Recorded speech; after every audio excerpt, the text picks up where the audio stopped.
Listen up, Gotham. Testing, 1, 2, 3. Hiya, Buttons. It's me, Harley Quinn. This is Batman. This is Robin. Tune into the Bat Fanatic podcast. The Bat Fan Addict Podcast. The Bat Fanatic Podcast. The Bat Fanatic Podcast with Sammy Warm Hands. With Sammy Warm Hands. The Bat Fan Addict Podcast. Bat Fan Addict Podcast. Although, Sam, you might think about changing the name.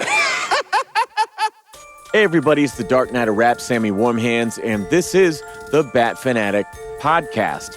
I am recording on July 18th, which is the 15-year anniversary of a landmark film, not just for DC, but for the entire genre. I want to shout out our Season 3 sponsor, the Nando Knight. You can follow on Instagram at the Nando Knight. He just dropped some awesome claim sales on there, like Gotham Girls, Dark Knight Returns.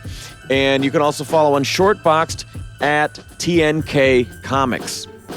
We are reissuing an episode from 2020 because the cultural significance of this moment cannot be understated. So if you haven't heard this before, or if you haven't heard it in a while, this is Christopher Nolan's The Dark Knight. Hi, Ben. Are you, is this up to your standards now? Yeah, I feel like I'm here, I guess. As much as I can be cognizant on any given day. All right. Well, we know who that is. We got Evil in the house. Hello, everyone. Before we get into this one, I just wanted to shout out Jeff Garland followed us. I thought that was really cool.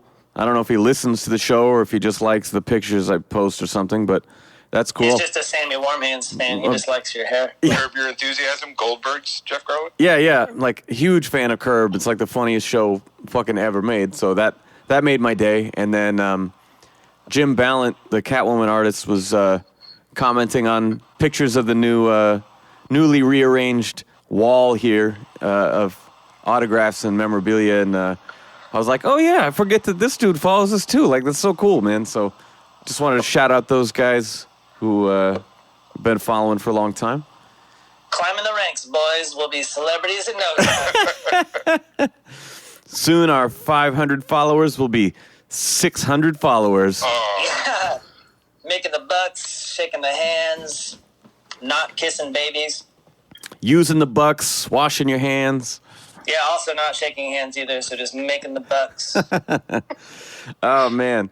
So, The Dark Knight, 2008, written by Jonathan Nolan and Christopher Nolan, story by Christopher Nolan and David S. Goyer, starring, my God, Christian Bale, Heath Ledger, Maggie Gyllenhaal, thank God, Gary Oldman, Aaron Eckhart, Morgan Freeman, Evan, are you awake? And Michael Caine. Composed, of course, by Hans Zimmer. And This is my favorite thing on any podcast, lists, long lists of things. So it's not that long. It's like also, I'm just 30 looking seconds. at my notes anyways. I'm prepping myself for the long journey ahead. Yeah, we talked a little bit, I think, in the first one, the Batman Begins episode. We don't normally talk about cinematographers. You know, we don't list every fucking person who worked on the film. But again, like Wally Pfister, Nolan's right hand, just, man, a beautiful job on this movie. I was thinking about it with this one. I watched it with my dad because we've been watching like one movie a week. So I'm like, oh, I can kill two birds with one stone. Get my social interaction with you guys and my social interaction with him down in just one movie. Wait, so did you cancel last week because you hadn't fucking watched it yet? No, I had already watched it, and I've seen this movie many times. No, I just didn't want to talk to you guys. That's okay. All. Understandable. But so like parts of this movie, especially the beginning, feel a little corny to me. And it's not bad, it's still really good. But what elevates it and saves it is the cinematography. Even if the dialogue is a little corny or some of the characters or like the gangsters and mobsters are a little corny, it just looks so good. Everything about it is just a joy to watch. You think some of the characters or some of the lines are silly?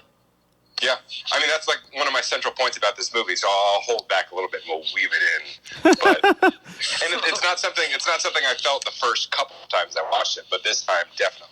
My dad fell asleep during this movie. I was really excited for him to watch it, and he fell asleep. Well, your dad sucks. No, he'd never seen it. And he would like wake up every now and then, and like there'd be an actor on the screen, and he'd go, "Oh, who's that again? Which actor is that?" Like, it's Batman, Dad. Don't pretend. It's freaking Batman. All right. Ben, I've been rereading Berserk. I'm on book 13. That's like the first eclipse has officially started, and Griffith has like actually sacrificed everybody, and he's turning into Femta. But the cover of book 13 has like bloody guts holding naked Casca, and he already has a stump for an arm and stuff. And I'm like, well, this is spoiler city right here. Yeah, you know, that book is not going to end well when you get the cover of that. Like, this looks bad. Like, it already looked bad already, but he's got like a meat chunk for an arm, and she's naked. What if it happens in the first act? You know, a lot of trailers will show you some crazy shit, but it's from the beginning of the movie. I would be okay with that, but I bet you it's the cliffhanger of the book. But it only gets better from here. And I'm flipping. It's approximately halfway through the book, so there's quite a lot of bad stuff in here. Well, you spoiled it for yourself anyway. I know, but I've read this multiple times anyway, so.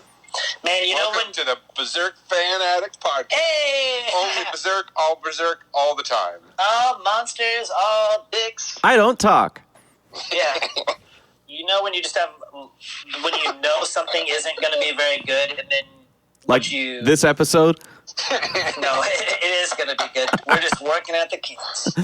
Wow. So, I think The Dark Knight is an excellent movie, but I do think the beginning is a little corny. You know what? And fuck you. I'm not even going to take it there yet. Because this movie, we have to acknowledge at least the cultural context of this. I mean, again, we talked about Begins was not huge, but... You said it at the beginning. What year is this? 2008. Okay. So this is MySpace age, right? And so long ago. what was happening was Ledger died before it came out, right? Compounded with the fact that you have this amazing sort of grassroots marketing campaign that they did, where we started seeing all these campaign websites and promos and things that were just, I believe in Harvey Dent. That was everywhere. And then when the trailers dropped, nowadays they have the phrase it breaks the internet or whatever, but like back then, dude, everyone and their dog had seen this trailer.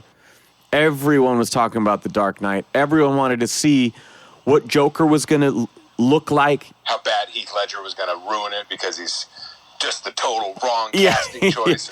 Yeah, I mean, that was a thing too. But by the time it was actually done and coming out, there was so much hype and so many rumors about the amazing things that he did.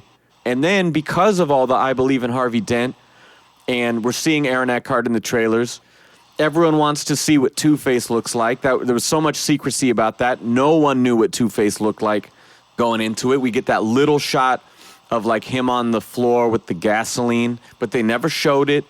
I watched these trailers religiously, and so many times that to this day, when I watch the movies, there's certain Joker lines, like when he is in the interrogation room and he's like, "Evening, Commissioner," and like certain things that he says are like, "You've changed things forever." There's another one, but they use different takes. They use different. The other one, it's the "Let's get nuts." Come on. They use different takes in the trailers than in the final cut of the film. And so to this day, when I watch the movie, they'll say a line and it never quite sounds right to me because I watched the trailer more times. I watched those trailers so fucking many times before it came out, man. Like, I mean, the hype was real. I do remember all the mystique regarding Joker's stuff, and anything that they would release would be more about the lips or like blurry pictures of him or the Why So Serious stuff or something. Yeah, Why So Serious was huge. Yeah, like really just trying to guard his... You have that one poster where he's looks to be like drawing the lips on the window, and he's behind the window, and all you really get is like kind of this green mop top and then this purple-ish silhouette or something. You know how... I have that framed. He draws in blood, Why So Serious. Yeah, exactly. And just how guarded his final image would be. Yeah, there was that reveal, because I think they used the line from the beginning, the what doesn't kill you simply makes you stranger. But then they reveal him when they're standing in the street. He's coming at him with the bat pod, you know? There's that shot from behind Ledger where he like half turns. I'm pretty sure they used that shot as his like reveal in the teaser, and like, god damn, it was just so fucking exciting. Like, such a great time to be a fan. You know, I mean, I was, like I said, starting to get way back into this shit after Begins, but like seeing those trailers, I mean, I was just in love again. It was like consuming. It was so exciting. The hype was real. I don't remember any feelings. I'm not even joking. Like, I can't even remember, which must mean that I didn't have much of a reaction to the trailers, at least. And I'll say again, I love this movie. It's fantastic. But, like, I don't remember being like, oh, I can't wait. It's going to be so good. I can't remember any of that stuff that you're talking about. I just like your opening phrase. I don't remember much feelings. I mean, there's no... I don't remember a time when I did feel stuff. I know there must have been a time. But no, like, compared to Batman Begins, where, like, I have a very vivid memory of not knowing anything about it and then going to the theater and seeing it, not even realizing it existed. And then this movie, which was, like, they were trying as hard as possible to let everyone know it existed. And I have no memory of the lead up to that. There's no way. The exact opposite to me. There's no way that you weren't aware of it because one, it was ubiquitous, but two, you and I had been in a band at that point. I mean, this was like right after DFS sort of went on break, and so we would have been. I mean, we would have been talking like around that time. Tell me what I felt. For sure. What I felt? No, I'm just saying, like, Ben was so busy. It would have come up. And all that stuff. Yeah. It would have come up somehow. I'm just saying, like. Ben was balls deep in the hardcore rock music. Well, and like, I'm definitely not one of those people who thought that like Heath Ledger was going to be a bad choice. I wasn't like, oh, this is going to be stupid. I didn't have any negative feelings either. I didn't even know who the fuck that was. So.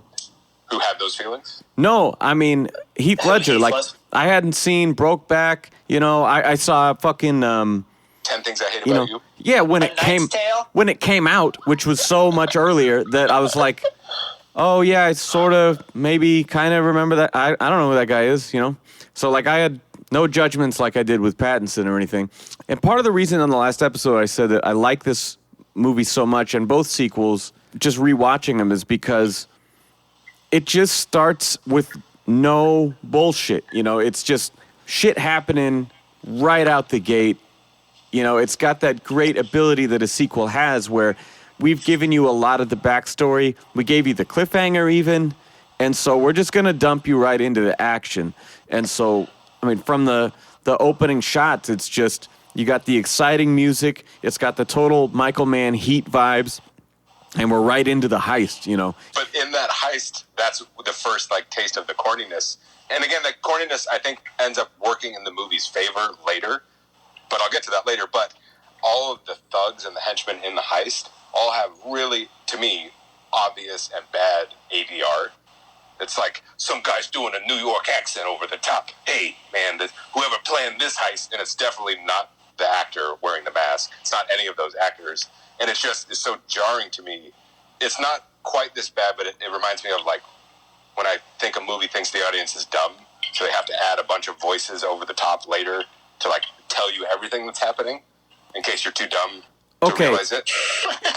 All right. A couple things, though. The beginning rolls out like a Ocean's 11 movie. I really like it. I love that level of planning in anything. And when you get to watch some, like, best laid plans stuff just roll out exactly as intended. I love seeing the fruition of something that somebody put so much thought into, and then it just rolls out, like, especially if it's beat for beat later on with Joker's whole intentional kidnapping thing is like an even better version of that. But I love seeing stuff just play out exactly as somebody intended to. Like, man, you thought this through every step of the way. No, visually, it's awesome. Just that overdubbed dialogue is fucking corny. You're like, hey, you wise guys. I would prefer, like, muffled, like I can't even hear it, to what is there. Well, that's what I was going to say, is that they're wearing plastic masks over their fucking faces. Of course it's ADR. But it's also the acting, man.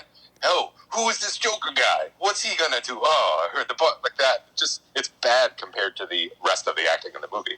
Because it was probably done by lower paid actors in a little booth.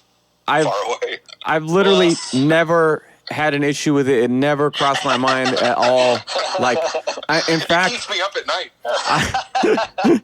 the only thing I've ever thought about that stuff is like I have the script from this movie.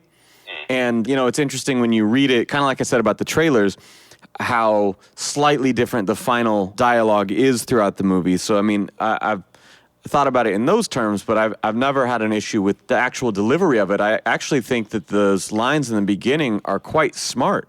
I mean, in the first 60 seconds, we have basically showing, first of all, not only the Joker's character as they continue to kill each other off, you know, one less. Oh, he wears makeup. But the like one less share and all that stuff, you know.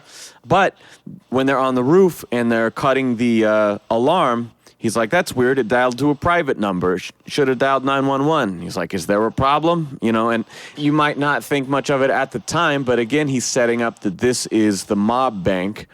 You know, it's going out to private security. It's not going out to the cops. They don't want the cops there. And so, I mean, every little part of this script is, like Evan said, really tight. We're watching, you know, kind of the best laid plans come together. So I really think it's great. We're getting little tiny bits of this puzzle. I don't have a problem with the script. I like the script. I don't like the delivery of all those lines. Partially because I think they were not directed as well and they were done at a later date. But I don't have a problem with any of that because I do like that. It sets the stage well. It's a little much, but it's still all right. But it's just the delivery I don't like. It distracts me. Well, I don't like you. I find you distracting. Do you guys think that, despite the fact that Joker has to take cover behind the desk because the guy has the gun, but do you think that Joker's plan also included whoever that head banker guy is and his shotgun? Do you think that that was part of his plan? Because he tags the one dude, you know, they take fire. Do you think that that was included in his plan? I don't think he cares. I don't know. I mean, it seems like other just things seem to roll out exactly how he wants them to. Yeah, I mean, he could have very well considered that there was someone in there who had been paid off who would fight back, but, you know, he had enough expendable people. Well, and the Joker in general, but especially in this movie, is like a genius like Batman. So the idea that he can respond and improvise to these situations, I don't think so much he planned for it, it's just he's capable of reacting to it. You didn't laugh at the "where did you learn to count" line? You didn't laugh at that. No, it's funny. And a lot of these criticisms, this is another movie like some of these that, for me, has a disadvantage of I've seen it so many times. Yeah. Where, like, if we were doing this review after the first time I watched this movie, it would just be like, oh, man, did you see that movie? Were you there also? But I've seen it a lot, so I'm looking at it a little more critically. But William Fichtner is the bank manager. I just want to give him a shout out because he's an excellent actor, and he just has a tiny little part in this movie. Yeah. And he's great because he's not ADR. He was there that day. Well, and his line where he said, like, do you have any idea who you're stealing from? You and your friends are dead. That's almost verbatim from, I think it's the beginning of Dark Victory. It might have been in Long Halloween, but I just thought that was, for how much it draws on the source material, there's occasional just little lines. They're not even used in the same way, but it's just like, oh, hey, like that on the page, that's in the movie we just watched. It must be Long Halloween because there is the money piles in that one, but there's nothing like that in Dark Victory. Sam, you just made me think of a thing, though. You know, did you laugh at the weren't you counting line? But the whole people shooting revolvers and stuff gives us the impression that we could actually count how many rounds a gun has, when in reality, only a revolver has a consistent amount of rounds. Yeah. Like, there's no telling how many rounds are in any given handgun or in any given clip, or if the clip is extended, or how many rounds a shotgun has, or if it has a plug or anything, so nobody could actually count that. The Joker can. He's he's that smart. And if he's not that smart, he's improvising, so he knows. Well, yeah, but he had a shotgun, so I thought, I mean, you know about things, I don't know about things. They can have many rounds, that's the point. No, there's no way to tell how many. Now, my only issue with the first scene in the movie, even as dark as the green grown-out hair is, they keep natural brown head Ledger in the whole scene until he takes off the mask. That kind of pisses me off because you don't notice it when you're first watching it because they're just random goons, right? And that's the whole point. That's the reveal. But like when you watch it a second time, and he's the one standing on the corner in the beginning, and they pick him up, and they show him from behind. It's like, well, he has his brown hair. And then now that you've noticed that, you're watching the rest of the scene, and it's like, he has brown hair the whole time. And then you get the close-up when he pulls off the mask, and it's green. So, like... Is it green everywhere? Like, they just literally changed his hair color? Yeah, like they just... green on, like, the roots? They just didn't do his hair and makeup at all while he's in the mask. And then when he takes it off, he's in full hair and makeup. But he had natural Heath Ledger hair prior to that, and I don't like that. It. I think that's kind of neat. That's where I don't like you, because you... I like how personally we always take it. If you're like a real Batman person, you'd probably watch it and be like, as soon as you saw the green hair, that scene would be ruined for you. Even though it's inconsistent, I think it's worth the trade-off of not knowing it's the Joker until that reveal. I remember when I first saw this, I was genuinely surprised by how that whole thing played out. Like, clutching your pearls, like... yeah, I just honestly had no idea that even one of those guys would have even been the Joker. I just thought that maybe these are dudes working for the Joker, not that he was actually in on the whole thing. And then by the time they drive out the building and then the bus just hops in line with the other buses, I was like, that is so fucking smart. This is the coolest thing I've ever seen. I was watching this with my dad, like I said, and he fell asleep. He might have already been asleep at that point. I don't know. It's 4 minutes in. Yeah. And there's like shooting and explosions the whole time. I don't understand it. It's not enough. It's not enough action for your dad. Well, but I think that's like with any movie, but especially this movie, your willingness to engage and suspend your disbelief and just like believe that these characters, particularly Batman and the Joker, can do these crazy things they do. Because the first thing he said when that bus pulled away was like, nobody noticed that? Nobody around there was like, oh, that one bus just pulled in there. Run under the bank! Tell the police right now. And it's like totally right. But it's because I think he is unwilling to just get into the movie and let it go. And I guess sometimes those plot things are so big that people just can't do it. But I think this movie is so well done and the characters are so engaging that for me it's really easy to just let go and believe it. I think that's true, but at the same time, with almost anything in life, everything happens so quickly that if you didn't directly witness it, then it's gone already. You either missed it because you were looking at it 2 seconds before or 2 seconds afterwards. So anybody who wasn't right there when the bus drove out of the building from picking all those children up at the bank, you wouldn't have even seen only the bus driver, before and behind it would have been like, what the shit? I mean, it is really convenient that there was one bus length available between that other bus and in that this bus. Huge metropolitan city, nobody saw the bus slam into the building. Nobody said, wait, stop that convoy of buses. I just saw that one bus here. Yep. And again, I never thought about that kind of any of the other times I saw it because I just was willing to be in this world and along for the ride of it. Yeah. I do want to ask, have you guys both seen the movie Heat? Yes. No. Once, a long time ago. Okay.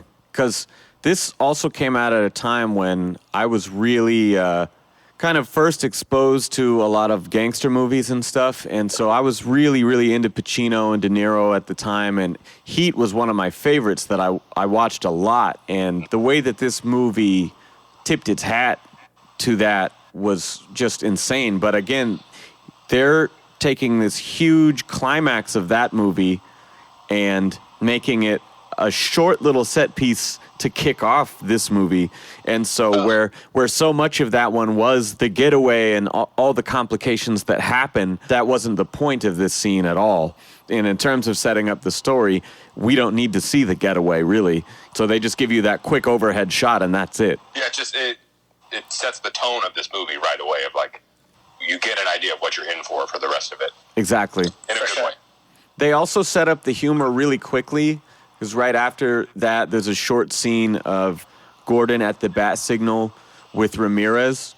Again, another good setup where she mentions that her mom's in the hospital. It's a minor character saying something as an aside.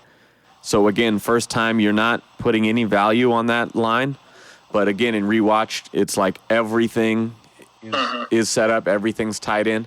But as she's walking upstairs to meet Gordon, She goes through the bullpen and she's like, Mayor says you're closing in on the Batman. Dude wads up the paper and banks it off the wall to the trash can. And he's like, the investigation is ongoing. And it shows Abe Lincoln, Elvis, and the Sasquatch. Like, that shit's so good.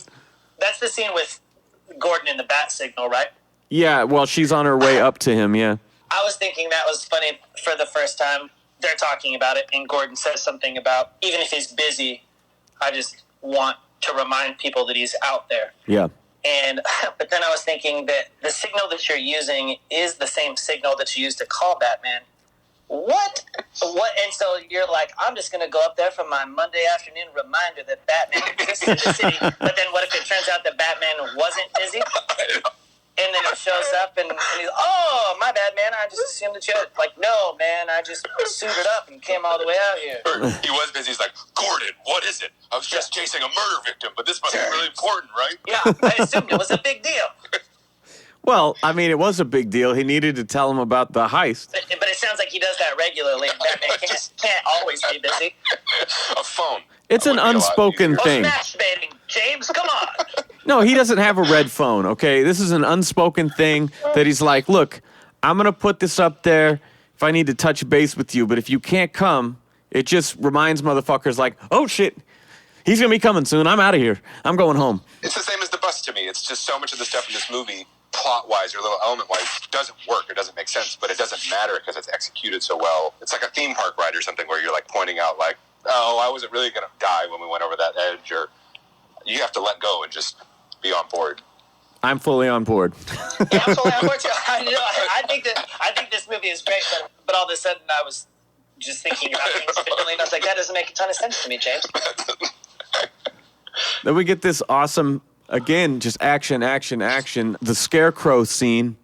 We get, the Batmobile rush in on intimidate mode, like the Dark Knight Returns. And the whole I'm not wearing hockey pads shit. It's interesting. The first time we see the fighting in the new suit.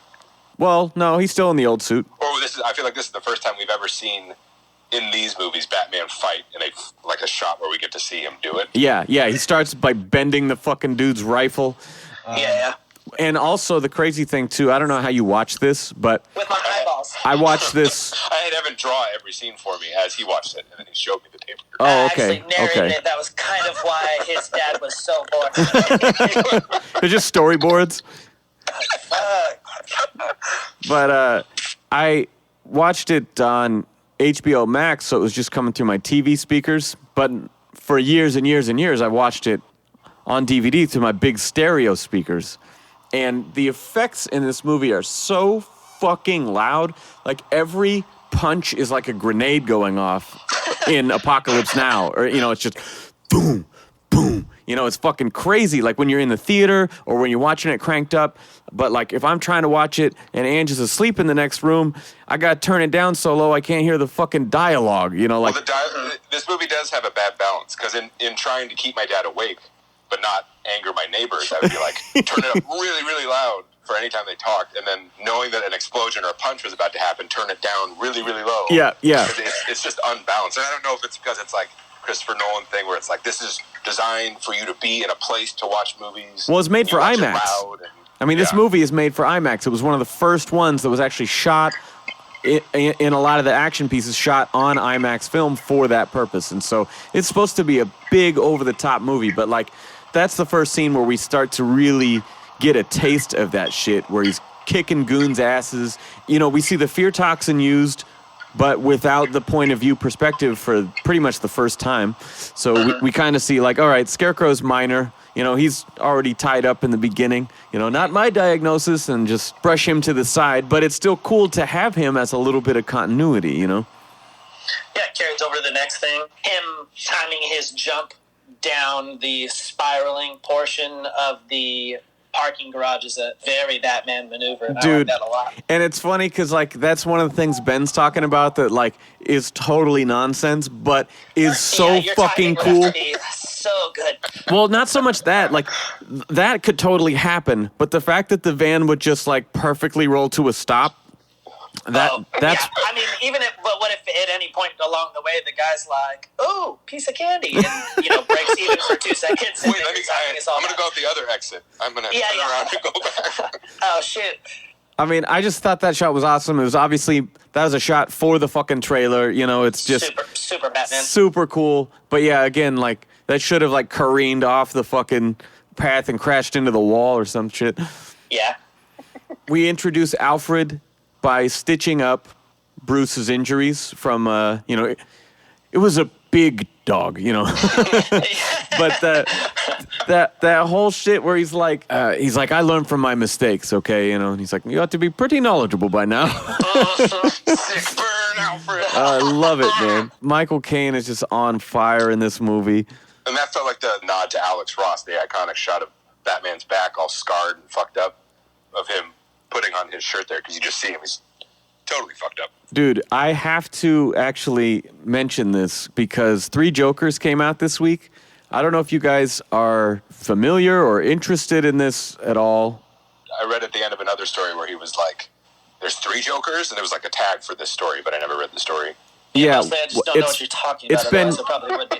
It's been years in the making, but okay, for as much as we've talked about Earth 1, that's written by Jeff Johns.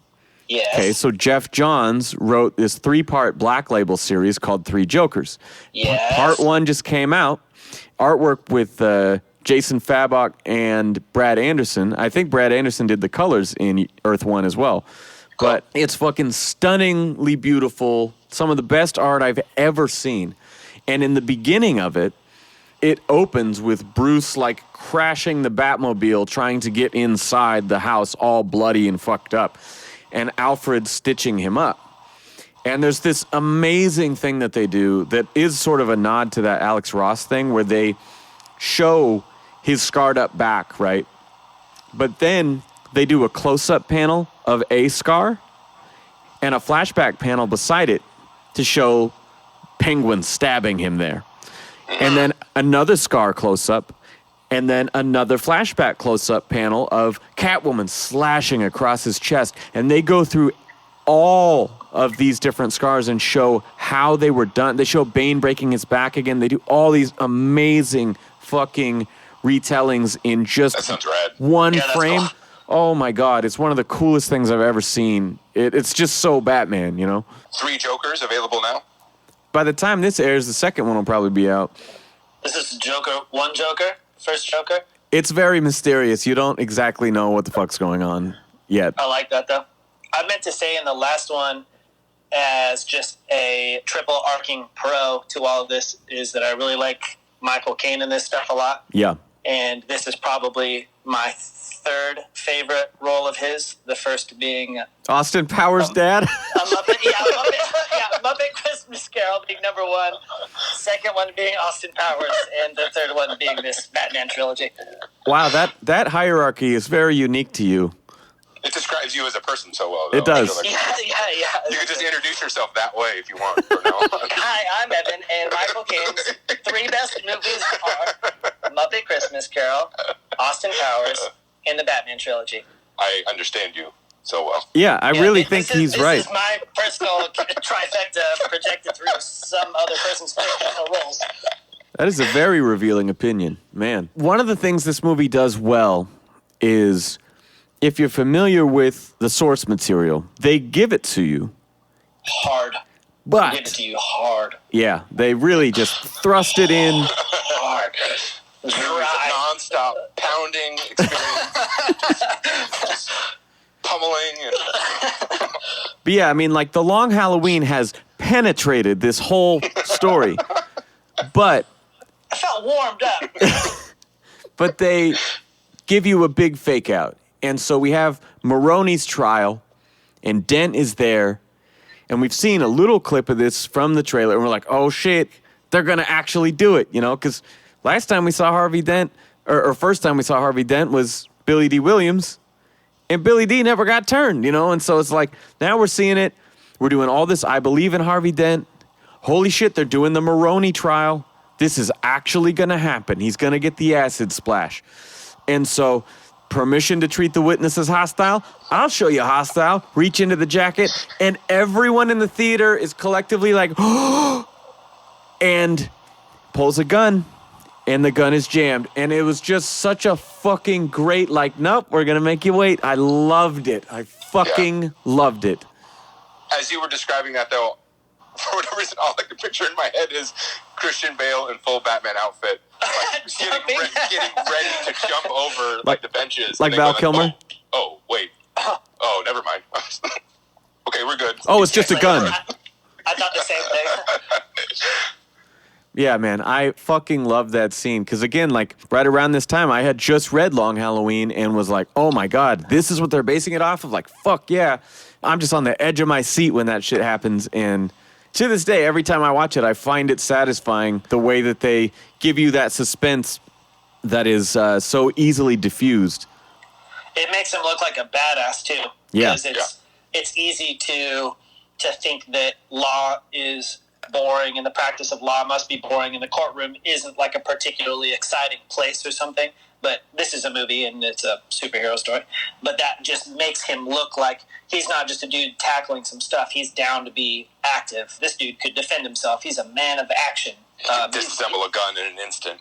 Yeah, exactly. Yeah. He's willing to take risks. He's not afraid of danger. It makes him, it just makes him look like a badass. Well, which is very Harvey Dent, but it also sets up what he's capable of if he were to turn.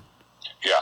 Yeah. They do a good job throughout this whole movie with instances like that of, it's not just like something bad happened to him and now all of a sudden he's the fucking toughest guy in the world and he can take on anyone. Yeah. Yeah. He already had that there. He just wasn't a bad person. Or Yes. not completely a bad person yet. Took a series of shitty events to really get it out of him. One bad Which day. is like, it's like this movie is The Long Halloween and The Killing Joke and a bunch of other things all kind of rolled into one without being boring for someone who's read all those things. Well, yeah, that's the thing is it's very true to those, but it's telling its own story. Dent then has this great exchange with Gordon when we first see them meet, right? And they're kind of giving each other shit, and they're not trusting each other fully. And, you know, have that great joke of the, like, so you want me to give you warrants for all 5 of these banks, and you're not going to tell me anything about what's going on? He's like, I can give you the names of the banks, you know, and just like, that's all they'll do. But he says, I don't like that you've got your own special unit and that it's full of cops I investigated at Eternal Affairs. And so again, that is setting up the exact thing that does him in the end, is that he does trust Gordon enough to compromise his own instincts, and that's what betrays him. I love Oldman's delivery in that scene, and I love that there's no chair for him to sit on in Dent's office. It's not inviting at all. I didn't even notice that. That's funny.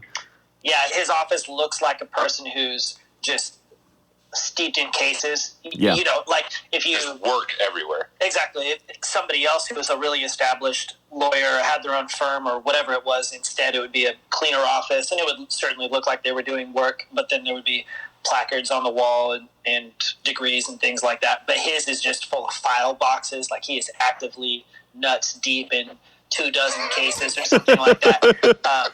And it's really made for him. There's no room for visitors. So yeah, if you watch the scene, then Gordon goes in there and he's kind of like awkwardly standing and like looking for a place that he should sit. I can't remember if he ends up pulling a box or something, but he ends up sitting on something that's not intended to sit on. That's funny. I'll look for that. So then we get Joker's big dialogue entrance, and this is just Ledger chewing the scenery, and I mean, I just get so excited to this day watching that scene where Lau is on a video conference with all the mob bosses, you know, and he comes in, he does the pencil trick or whatever, and it's The just... whole audience in the theater was like, oh! Dude, that Yeah. is so cool. That whole scene is just legendary, you know. I think as the movie progresses, there's so many crazier things that happen, but in terms of just introducing your character that you've only given a little taste of, oh my God. I mean, It's like they're just scooping up big helpings. Like, here you go. Oh, you want some more Joker? Oh, here's some Joker. You're going to get some Joker. I love, too, that they're not meeting in some shadowy warehouse. And so your first full-blown visual introduction to Joker is partially shadowed, and they don't draw it out even more. You know, they're meeting in, like, the back of a restaurant or something like that. Yeah. But it's like full-on halogen lights, and you can see every portion of it. It's just, boom, there's this dude. And I love thinking that really attempting to embrace the reality of what they're trying to show us. Obviously, in a room full of actors, it wouldn't be hard for you to act confident, because why wouldn't you be confident? You're not in any kind of danger. But to imagine the kind of nuts that it would take, or the kind of mental state, I guess, that it would take to walk into Tell me a about room. these nuts, please. Describe these nuts. What, did your balls drop off? Yeah, okay. I hate that line.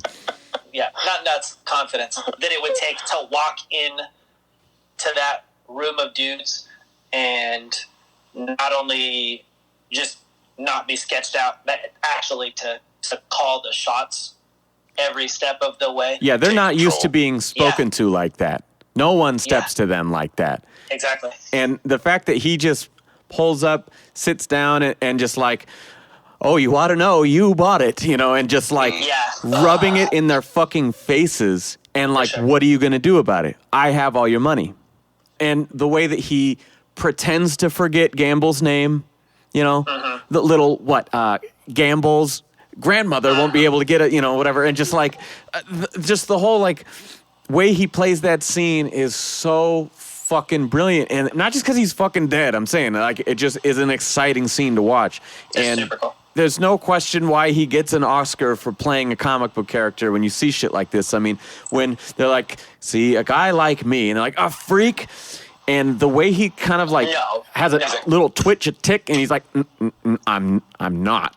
It's just so deep. Again, like you said, the brilliance, but also the balls, but also the crazy. You know, it's just got like, it's a real character. And it's a funny place, too, because what's the real line? What's the difference between confidence and not having anything to lose? Because they look a lot like the same thing. Yeah. Regardless, he's not nervous, but it's one of the two, or maybe they're the same thing. I don't know. And the pencil thing, to me, is just so dope. The first time you see it, every time you see it, it's just fucking awesome. But also just the symbolism of it. Anyways, you know, dudes like, you, huge bodyguard guy, go get that guy. Yep. Shit biscuits, he killed him with a pencil. Nobody else messed with him after this. And he's unarmed.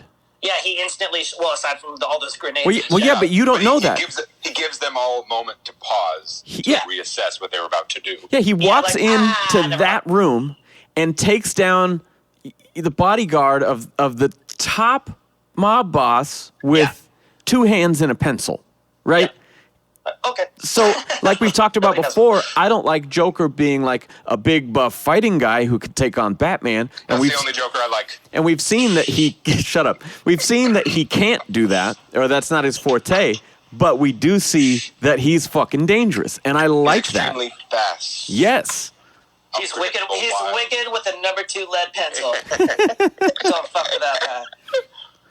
I also love the way that he speaks to Lau at the end too, to the point where he just has to shut his television off. Like the way he outs him in front of all the guys. I know who's a squealer and that guy. Yeah. You either do what the television says, or he refers to him as the television. Yeah. Yeah. Like he doesn't know his name. But this is another one of the scenes, and to me, it's a gradual progression for like the first third of the movie, where again, there's that kind of corniness. It especially What are you stands talking about? No, and it's not the scene, but it's those characters. There's like the Russian mob guy and his Russian mob accent, and just all that. It's a little corny to me. But so Russian mobsters should have American accents then? Is that what you're saying? No, it's the quality of the accent. He should sound like he's from Detroit? Have you ever played Grand Theft Auto 4? That's probably one of the best Eastern European accents ever. So that's what it should have been. It should have been probably hire some actual Russians to play Russians. Like, oh, my cousin the Joker, he's here. Oh, Das Banana, Joker. But They should have got Allison Brie to play Zoya the Destroyer. Yeah, that would have done it. No, all I mean to say is... No, you don't get to say. I get to say whatever I want. This is my podcast. It's corny. Now. It's all corny. It's fucking corny. But it stands in such contrast to him, to Heath Ledger. For me, that's where that corniness that I keep talking about, it's all, I don't know if it's intentional, or I don't know if maybe in your mind I'm just making this up, but it seems like it exists to reinforce the tone of this movie, where it's like Batman, and Batman's the hero, and he's taking down the mob, and he's doing this, and Heath Ledger, as the Joker, is just this constant kind of like, you know, you think things are getting better, you think you're making a difference, but everything is only going to get worse, and it's just going to get worse and worse, and you don't know me, you don't understand me. It's like life itself. Kind of. But so that's when I say the corniness stuff, it works to the advantage of the movie, and it could just be the strength of his performance, but it just emphasizes that character in relation to all these just mob guys doing mob stuff, trying to take down the Batman, and even all like the conflicts that Batman is having in this first part of the movie compared to where the movie goes, which we'll talk about later. Each scene with him peels away that corniness until we get to a point later where it's just like it's not that anymore. The other thing I like too is because you're seeing Joker full blown for the first time is all the things that Ledger added to the character as far as those tics and stuff are concerned. The facial like, stuff. Why is he licking his lips all the time? And all these things that you would have never got any kind of impression of as the Joker just through reading comics. Big old smile. He's got the makeup. He's a giggler. That's kind of it, you know. But what if his eye twitched all the time, or what if he had like a funny tics or the lips or something like that? All these things that he added that I would have never thought before. That just I don't know what it is. I don't know even really know what it hints to. But all these things that I've never thought of that could be a part of that character's persona that all of a sudden are there. And that's one of the great things about the Joker in this movie is it's sort of like the Killing Joke in that whole, I prefer it to be multiple choice. You know, There's no identification. There's nothing in his pockets but knives and lint. And repeatedly, do you know how I got these scars? You know, and he makes up different versions of his past. And so you really don't know. And, you know, you've seen some people speculate that, like, he was a war veteran who has, like, severe PTSD or, like, whatever. Like, you just don't know. No, he was just like a guy with like social anxiety who went nuts and then he shot Robert De Niro or whatever. I don't know. He had a disorder. It's not any of those things you're saying. Lauren just told me about that soldier PTSD theory the other day when we were on a bike ride, and I think that is freaking awesome for like many, many, many reasons. Yeah, I mean, there's definitely a lot of valid points to it. His use of all kinds of different weaponry. He's got hand-to-hand skills. He's obviously got PTSD. Yeah, the strategy involved. Yeah, I mean, there's a lot that could be said about that. He's a master of disguise. He could work at a hospital and you'd never know it. I thought you meant when he was undercover as like the cop in his dress blues, you know? No, where he's a lady nurse. Gotcha, No, yeah. He knew to wipe the face paint off. He's like, I'm a smart guy. If I wear this face paint, they'll know it's me. But if I just wipe it off, But even the backstory lines, like if he just said it the one time, and he was like, you know how I got these scars, and he did the whole thing. Like it's awesome. But if he just did it the one time, it's a little corny. But the fact that it's just like made up or a lie or a different thing. He's shaking his head. I'm not on board. I'm not on board. For the audience, he's so upset at me. Yeah, he's freaking out. He's Because I'm not smashing. sucking this movie's dick. He's smashing the Batcave right now. He's throwing his hands up. But it's just Ben's that's friendship is on the line. That's borderline edgelord Joker stuff there a little bit. But the fact that it's just Holy made shit. up, that it's each time it's different and it's just like part of some weird farce. You guys playing bingo at home? You want to get nuts? You got nuts. We got edgelord Joker. But can we make a Batfan bingo? They didn't Good switch idea, names actually. this time. Batfan brand bingo. What's my thing? Being angry at us. Just disapproval in general. Yeah. Overall, your thing is smart planning, good direction, focus, and anger. Oh, wow, thanks. You keep this thing on the rails, because if it wasn't for you, we would just be talking about anime. So. Yeah, you keep it on the subject, otherwise we would just be talking. So these black and white backwards books, let me tell you. He's talking about manga, just in case anyone didn't get that. Black and white backwards books. All right, so I want to find something sometime that you may actually read. I don't know what that would be. There's a Batman manga from the 60s. I know, but Ben, it can't be Batman. Yeah, then I'd read it. So then we have this awesome... You're ridiculous. You're a ridiculous human being. Oh, I'm sorry. I like what I like. That's not okay, that's all. Turns out there's other cool things, though. That's hilarious because it's like me making fun of you movie-wise, you know? I'm like, oh, have you seen this great drama? And you're like, does it have crazy colors? Where's the neon? Yeah. Yes, I guess. So in that scene, the television, Lau, mentions that he took $68 million of their money to Hong Kong and put it in hiding. That way they couldn't leverage any one of them to get information and take down everybody, which is exactly what we do a few minutes later. Batman goes to Hong Kong to get him. Incredible scene. He's up there on the skyscraper. He's got those fucking little weird adhesive jelly timer bombs. And we get this just fantastic fucking Batman Die Hard in the skyscraper scene, where he then extracts him by a moving plane, which we sort of see like... The Fulton recovery system. It's sort of like what we see in the beginning of Dark Knight Rises, you know, with some crazy, real shit going on in a plane. I don't know how much of that was faked, but my God, it really... In terms of like actual using a plane for the stunts versus CG. Yeah, because in the third one, they did that shit with the hanging plane and like the IMAX cameras and all that shit. Because I remember before it came out, they did repeated featurettes. Like you'd go to see a movie and you'd get like the behind the scenes of making this fucking plane thing from The Dark Knight Rises coming soon, you know? So yeah, just watching this after that made me wonder like, damn, did they really do this shit too? Like it's fucking crazy. Well, I only know it from Metal Gear Solid, but or one of those Metal Gear games, but they call it that Fulton recovery thing where you have that idea there's like a little mini parachute and a latch and then a plane comes and picks you up. So unless video games lied to me, I think that's sort of a real thing. That would never happen. Yeah. And I don't think that the whole building sonar was a real thing, but possibly other portions of it were. Like a submarine. Yeah, I know. Fuck you, Ben.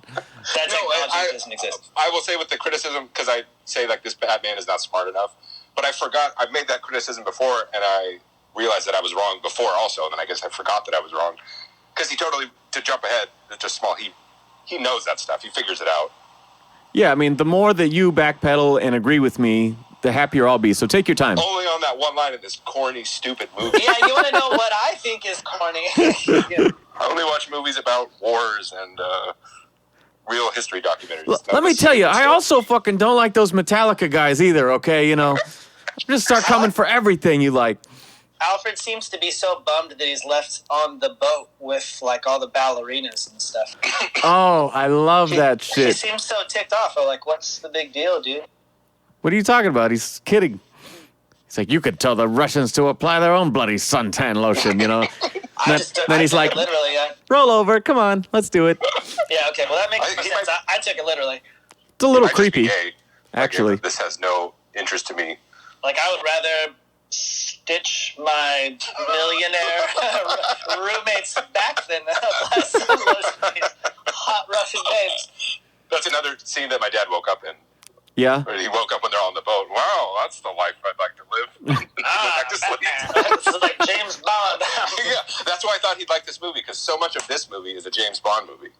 And I'm like, oh, he's going to love this. And he just wasn't Have you James guys- Bond enough? I don't know. Have you seen the In Like Flint movies before? No. I haven't. Oh, it's like... So your reference is lost on us, but Evan. Oh, that's the same. You should watch it. It's awesome. It's like James Bond. I think there's only 3 movies, but if it's almost like if James Bond was more like Austin Powers without being like a silly spoof comedy, like he's that much of a sex pot. It's just like incredibly swanky. It's really cool. I like Archer. Yes, I love Archer. I love Frisky Dingo. What do you think about that?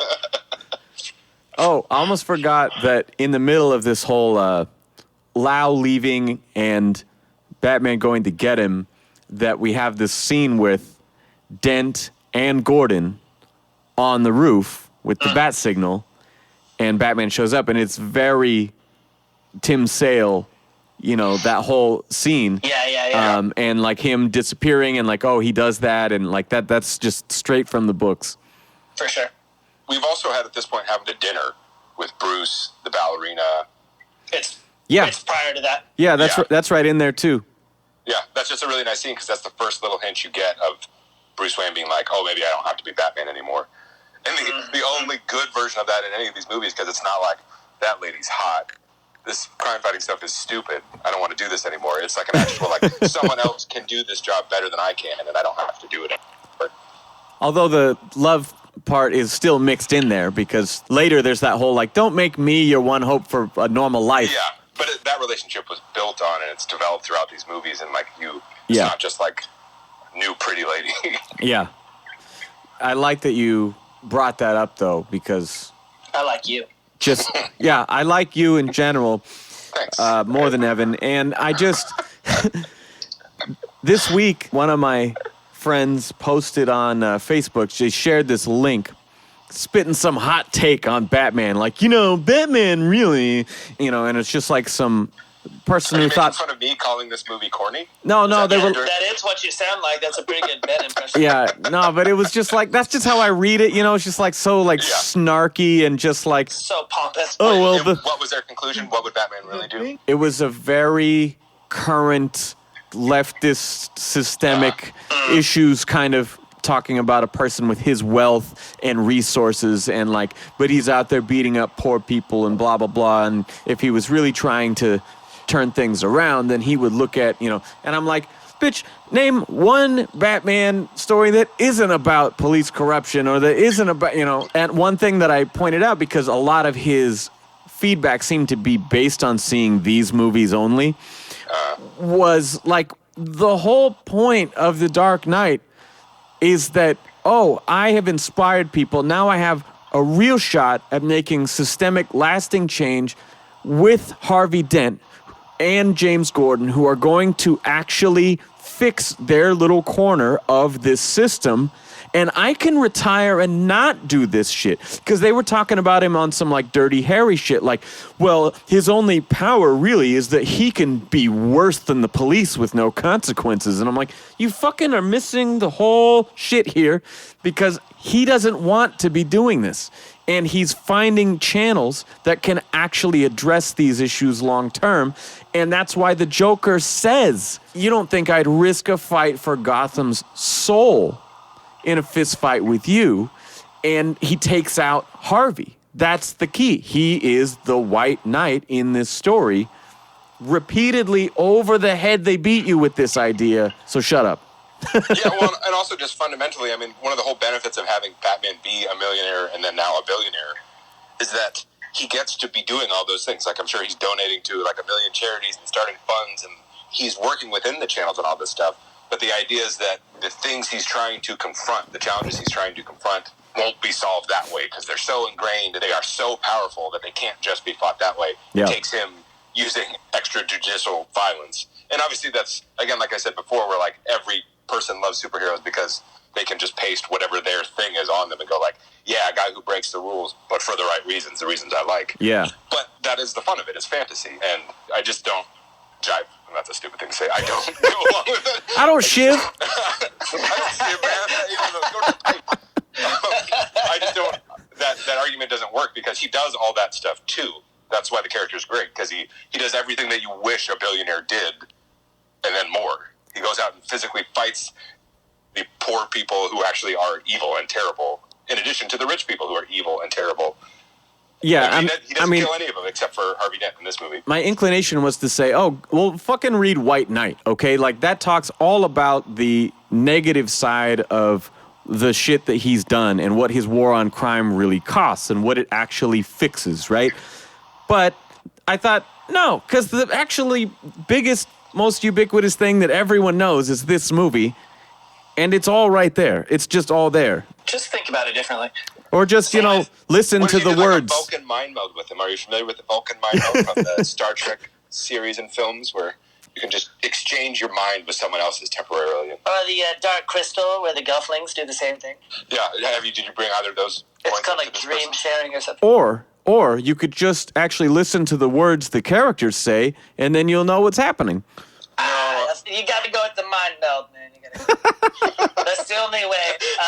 Sam, if there's any reason that I want you to watch anime or read manga, is because every character with glasses does this like 2-finger glass push-up. Yeah, and I really think that would aid in your like depiction of these like pompous characters that you're creating. Like, actually. Nobody else can see it, but it really drives it home. So I'm going to recommend a couple black and white backwards books to you with characters with glasses so you can learn some stuff. Okay, good to know. I don't know how much of this we really need to... I mean, there's a lot of script in this movie. It's a long movie, so I don't know how much shit we really need to go through. We already talked about where I got these scars, so we have the whole Joker faked his death, delivered his body to Gamble, and that crazy, like... We're going to have tryouts and makes the goons literally fight to the death to then... A broken bull stick. Yeah, to then join the gang like fucking Jesus. Yeah, that's gnarly. My notes kind of skip ahead to the semi in the tunnel scene. We have a couple attempts on people's lives. People actually get killed. The judge. Yeah, we have 4... One of the bat guys, like the bat vigilantes, is strung up. So 549, I don't know if it's people or charges tried at once. Judge Cirillo has the Joker card fall out of her briefing there, the court documents, whatever it is. And then they find out that there's DNA on there of Commissioner Loeb. I don't understand why his glass is smoking afterward, but... It's like slow-acting acid. It takes a couple minutes. I don't know what it's supposed to be, but also like liquid nitrogen has like a fog. So it could be that. Maybe somehow it like froze his... No, it's nitrous oxide. Yeah, he's just having the best time. He's not dead. He's fucking partying. Gordon, I need you to... Callbacks, okay? I think it's supposed to be acid. Callbacks. Very extreme It's acid. the biggest whippet that anybody's ever taken. But he pours it out of a bottle, and it looks normal. Acid, and it doesn't melt the glass. No, Yeah. acids eat all things. Well, That's not all why. liquid nitrogens freeze all things. Yeah, anyway, that happens, and then the judge gets blown up. That's another like nitpicky plot hole thing. Like if they're gonna put her in protective custody, they would have used a different vehicle or immediately checked her vehicle. They wouldn't be like, "You got to go to a safe place. Get in your car that's been sitting out here for the past 3 days and go From drive an yourself." unknown, we got a message from an unknown informant. You need to get out of here right now. Well, they sort of do that with Barbara Gordon, though, at the end, where they have Ramirez call her and say, I called away your protective detail. They can't be trusted, you know? And so this idea that everything is so corrupt on so many levels that you kind of don't know what to trust. I don't know. I think that is driven home enough that the way all that plays out is very believable. But yeah, anything could seem legit and not be legit. One thing that we absolutely have to talk about, Ledger's self-directed scenes with the handheld camera. Oh, my God. Just fucking terrifying, man. Like that first one where he gives you the ultimatum, you know, Brian or whoever wearing hockey pads, you know. Hockey pad Batman. Yeah, first of all, that's a great fucking cut scare when they're in the mayor's office. But it's so Also very... a callback to Dark Victory. All the people being hung as oh, means yeah. of intimidation. Yeah, okay, yeah. Yep, totally. Gotcha. And wow, then man, wow. Or called to the future, I mean, because we haven't talked about it yet. yeah. Whoa! But the book was written before, so That's true. technically... Yeah. Man, I can't tell it. Easter egg. They're talking to the mayor. It's the mayor in that part, right? Yeah. Yeah. I don't know if that dude if he wears, like, eyeliner, or if he has the thickest under eyelashes. But He was in Lost, too, and he says people always ask him, and he's like, that's just my eyes. Yeah, I Googled it because I saw him in something else, and I thought, damn, does Mayor Garcetti wear fucking eyeliner now? And then I, like, Googled it. emo! It's like, nope, he just looks that way. That's also how Sean Murphy draws all of his characters. They always have the thickest, full around eyelashes. Maybe he just loves this movie. Yeah. But this scene was very Nicholson. You have the whole, like, if Batman takes off his mask, reveals himself, then the killing will stop, right? And that whole, like, I'm a man of my word, you know, like, if you don't do it, I'll start killing people right now, and he kills the guy. So then if you think back to the original, when Jack wipes the screen, he's like, I have taken off my makeup. Let's see if you can take off yours. And so I just like that because obviously we said before there are some minor nods to Burton, even though trying to do a totally new thing. But I just really like the similarity in that because it's sort of, again, the main catalyst for the big showdown of the movie. It's very, very similar, but it's done in a totally fresh way. I love that part for multiple reasons. That's the most fluctuating and inconsistent Joker looks in like a couple minutes in the entire movie. And voices. The Oh my voices, God. Look everything. at me. Yeah, exactly. It feels like you're watching Silence of the Lambs for a minute or something. Totally. It's upsetting. Yeah. That part at the end, that's the scariest he sounds in the whole movie. The fact that it cuts out with the dude screaming. You don't see anything, so you have no idea what he's doing to him, but whatever it is, it's terrible. Him slapping the dude and then shaking him and then being, like all of that I just stuff. want to see. Yeah, like he seems like happy and he's like having fun in that part. And Because then why do you dress like him? Yeah. yeah, all of that stuff. That is. It shows us we don't have to be afraid of you. God. Oh, but you do, Brian. You really do. Fuck. That's the best part. I didn't know I had a Ledger impression, but I've been doing it this whole time. It just gets me so excited. Give me some lip licking, please. Yeah. Thank you. I appreciate that. Yeah. One thing that's great about before Joker shows up in the penthouse fundraiser, there's this brilliant line with Dent and Alfred when he's like, oh, I've heard a lot about you, so you've known Rachel her whole life. Oh, not yet, sir. That's Wow. another moment my dad woke up and he's like, that's a good line. Oh, Yeah. yeah, classic. That's the best dad joke. Well, and it's funny because it plays off as just a dumb joke, but boy, is it true. Yeah. And again, that's not something you notice maybe the first couple times you watch it, but then oh, God, it's a dark joke. That's sad. I just thought it was a funny dad joke.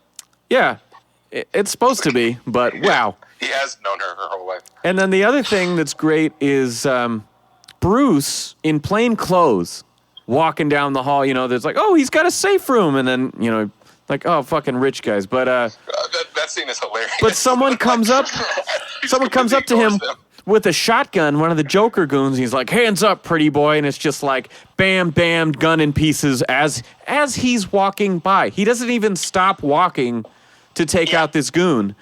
I love it. Disassemble it with his eyes closed. Yeah.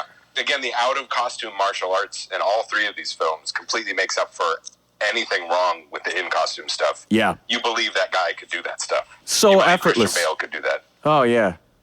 I also love that scene because just like Batman Begins, where he acts like he's intoxicated in that one party to kick the people out, I love him playing like a billionaire schlub Yeah. when he's giving the whole speech to his other rich buddies. Just the thought of it's not an actor switching characters, but an actor switching characteristics of an actor. Yeah, he puts the on fly. this arrogance. Yeah, He well, condescends to them.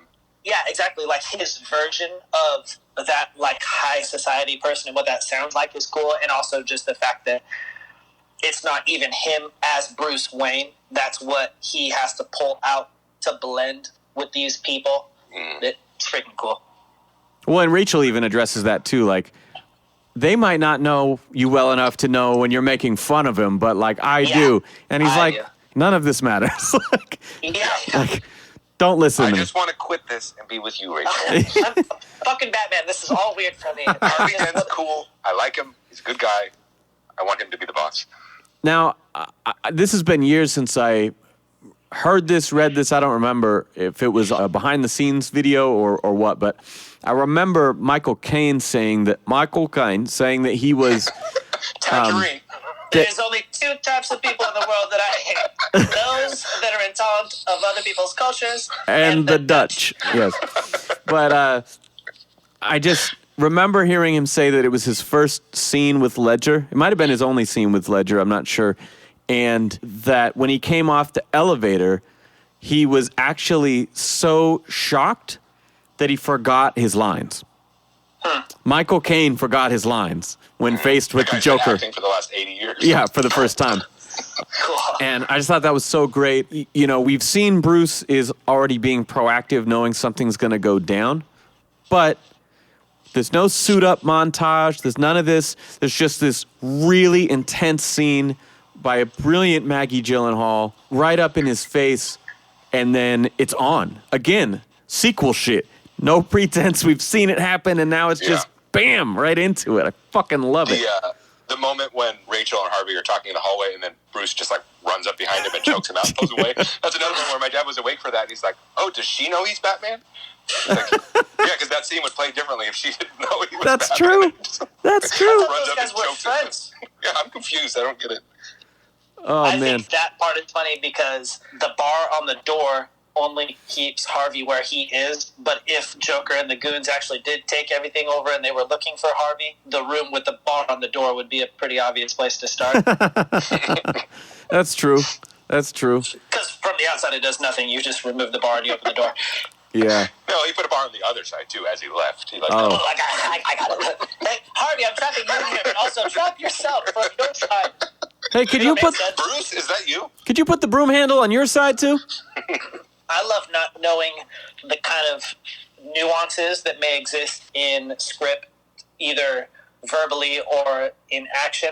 And when you have the part where Ledger has Maggie and he's like holding her face in the knife, she like squirms initially before she settles and stuff. And it makes me wonder if, did he just grab her? Or was that her? Like, I'm fighting this, and so he stays, Reacting in this. and so he stays with her and struggles more to contain her and stuff. Like, how much of that is them, and how much of that is called for? Yeah, I mean, I just thought that whole thing plays out great because she steps in the line of fire. You know, she acts like kind of the human shield in this case, and yet when confronted with him is so just like chilled to the bone. But it shows such a strength in character that we saw in the first one, you know, when she stands up to Crane, you know, but this is just such a deeper portrayal of that. For sure. Like, I didn't know he would be so stinky when he got close to me. Yeah, he must smell really bad. He probably does. Have you seen those teeth? His hair isn't green because it's dyed. That's like algae. It's white guy And dreads. he's from a big city, so where does algae come from? That's terrifying to think about. We have this great kind of Killing Joke monologue, you know, about his wife's disfigurement and all this shit. And then the whole, like, very poor choice of words. And once again, fucking, it's kind of like the fall onto the van in the beginning. Just this crazy fucking Batman shit. No grappling hook, just takes it in the back. How the fuck are they not both dead after that shit? I was glad my dad was asleep for that because I think if he was awake, he'd be like, that doesn't make sense. Both be dead or something like that. Yeah, that joke was hilarious, but that is not realistic. Thanks, Dad. Go back to sleep. Actually, one of my favorite jokes in the movie is just a dumb Harvey Dent line that comes right after this where he walks into Major Crimes Holding and says, "So where do you keep your trash?" Lau is just right there like, thanks. But I just love that Lau doesn't know that Dent was necessarily there in his first interrogation, but he's like, I'm going to take you over to county. How long do you calculate you'll last in there? You know, like flipping the script on him because he's sort of making a joke on it, but he's also like, I was there before. I know how you talk. Well, I just know the way you try and intimidate people. Yeah, exactly. Because Lau was trying to act pretty cool, calm, collected in the first interrogation against Maggie, you know, or against Rachel, because, you know, he's like, immunity and a chartered plane back to Hong Kong, you know, like, I'm very good with calculations. I'm blah, blah, blah, you know. And so now he's fucking looking all disheveled and sad, and Dent's flipping the script on him. I just thought it was kind of funny. For sure. And at this point, is Gordon presumed dead? No. No, not yet. So the attack on the mayor hasn't happened yet? Okay. Not quite yet. This And movie's 8 hours long. I forget. yeah, it is. Well, Yeah. so right before this, This is 20 minutes. We're 20 minutes into the movie. yeah, right before that happens, we get Michael Caine's monologue about some men just want to watch the world burn. And then we have... He quotes the Jungle Book. Yeah, there's the Mowgli monologue, and then... I think of it as the Tangerine monologue, but whatever, we each have our own way. Well, yeah, you The did James and that the Giant Peach. on the last episode. Big as a gigantic banana. What? I saved your Tangerine line reading for the very end of the Batman Begins episode, so people will have enjoyed that already. So yeah, as we're building up to that with Loeb's funeral, we get this awesome scene with Coleman Reese and Lucius Fox. And again, comes in so cocky with the whole like, oh, don't tell me you didn't recognize your baby pancaking cop cars, and just like super condescending. And Morgan Freeman does not panic. He sits back and is like, let me get this straight. You think that your client, one of the richest, most powerful men in the world, spends his nights moonlighting as a vigilante who beats criminals with his to a pulp with his bare hands, and you intend to blackmail this person? Like, fuck yeah! That's one of the best lines. Yeah, in the movie. that's on my pros list. That is such a good short scene. Like, oh my God, fucking Morgan Freeman is a really scene stealer. nicely woven in subplot. Yes. Because how that ties in later with another holding the city hostage. If they don't take him out, like that could have just been a throwaway thing, and then we never see that guy again. Yeah. So to have that be just an awesome scene on its own, but then woven into the later act of the movie, just excellent. And honestly, I just always like a good secret identity threat in a Batman story. I think sometimes it's too easily revealed, like Vicky Vale or something like that. And so I like, we've talked about before, like, well, fucking Frank Miller, Batman, you'd see him from across the street and go, oh shit, is that guy that kicked my ass last week in the alley, Or you see him on TV and go, oh shit. It's the most cellulite that I've ever seen before. Like, his shoulders are like full-on legs. They're just this wide, It's like Lumpy Space Princess from Adventure Time. So yeah, I mean, I like anything that still touches on the world around him being suspicious. Also love the not team, kind of a team action with Fox too, or thinking just about like the background logistics, covering Batman's tail all the time, because that really is some daily basis behind the scenes kind of stuff. But it is dope that Lucius has his back that much, because we get to see that. But will Bruce ever know about that? Is Lucius going to be like, oh man, I covered for you so hard, you give me a raise today? Well, we didn't see it, but he must have told him, because he gives him, in that later scene, Bruce, when he sees him get out of the car after he saves him, Bruce gives him like a little tip of the fedora to let him know that. Yeah. Top of the morning! I got your back. I know you know who I am. I just read a recent issue of Detective Comics, and I know that they had at some point recently killed Alfred, and there was a big controversy over that. I didn't read it. It was in Tom King's run, and we see Lucius at the end in the sonar shit, and he's actually being put in more of like an Alfred role of like, you're an active participant now in my shit. And in this comic I read the other day, it very much seemed like Lucius had become his Alfred or his Oracle or his guy in a chair, as they say in Spider-Man, I thought that was interesting. I'm not sure if that's actually his role right now, but from the one issue that I read, it seemed very much like that. In a lot of ways, he would be far better suited for the technical aspect than Alfred would. True. But if Alfred is generally like a housekeeper and kind of a Batcave helper, Lucius like a medic. would. Yeah, exactly. Advisor. Lucius would be all the tech stuff and not so good at cleaning the house. I also thought when you have Morgan Freeman in your movie, you're going to want to utilize him as much as possible. Yeah. Even if your movie's 8 hours long and it's already not long enough. So when So yeah, let's skim ahead a little bit. We've got Loeb's funeral. Undercover Joker takes a shot, and Gordon takes the bullet. We get this great shot where Dent captures one of the dudes, but the dude's name tag says Rachel Dawes, and he was like, oh shit, he wanted this guy to get caught. He's the next hint. That's also kind of one of the first places that Dent's rage starts to show, I think. He really starts to seem angry there. Yeah, and then we see that Barbara gets the officer. Holy Christ! Someone go to the ocean for a second? That Wow. wasn't my shirt this time. I have good headphones. Okay. Did you just open a bag of Funyuns and crush them all into the microphone? Drink.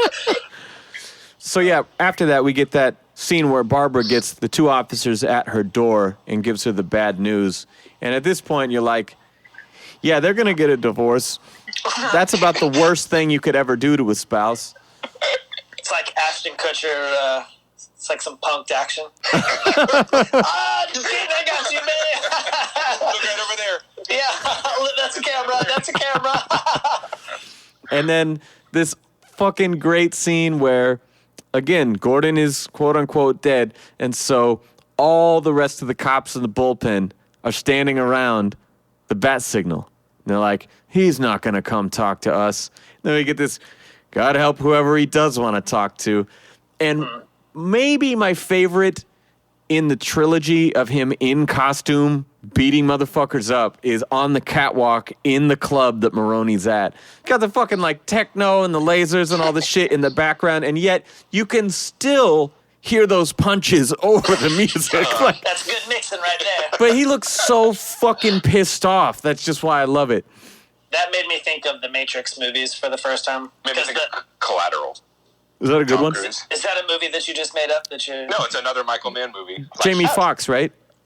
Yeah, and there's a scene where Tom Cruise is like the bad guy, vicious assassin, is crossing a dance floor, just beating the shit out of people. And Yes. dancing at the same time. Seeing that catwalk made me think of Zoolander. Makes me think of that one show that you and I played that turned out to be a rave in Yeah. Yes. like rural Oregon somewhere. That was weird. Wasn't that actually an awesome show though? Sort of. We were on wireless mics on Yep. two separate catwalks, and it was Yep. like a high school rave, which was even weirder.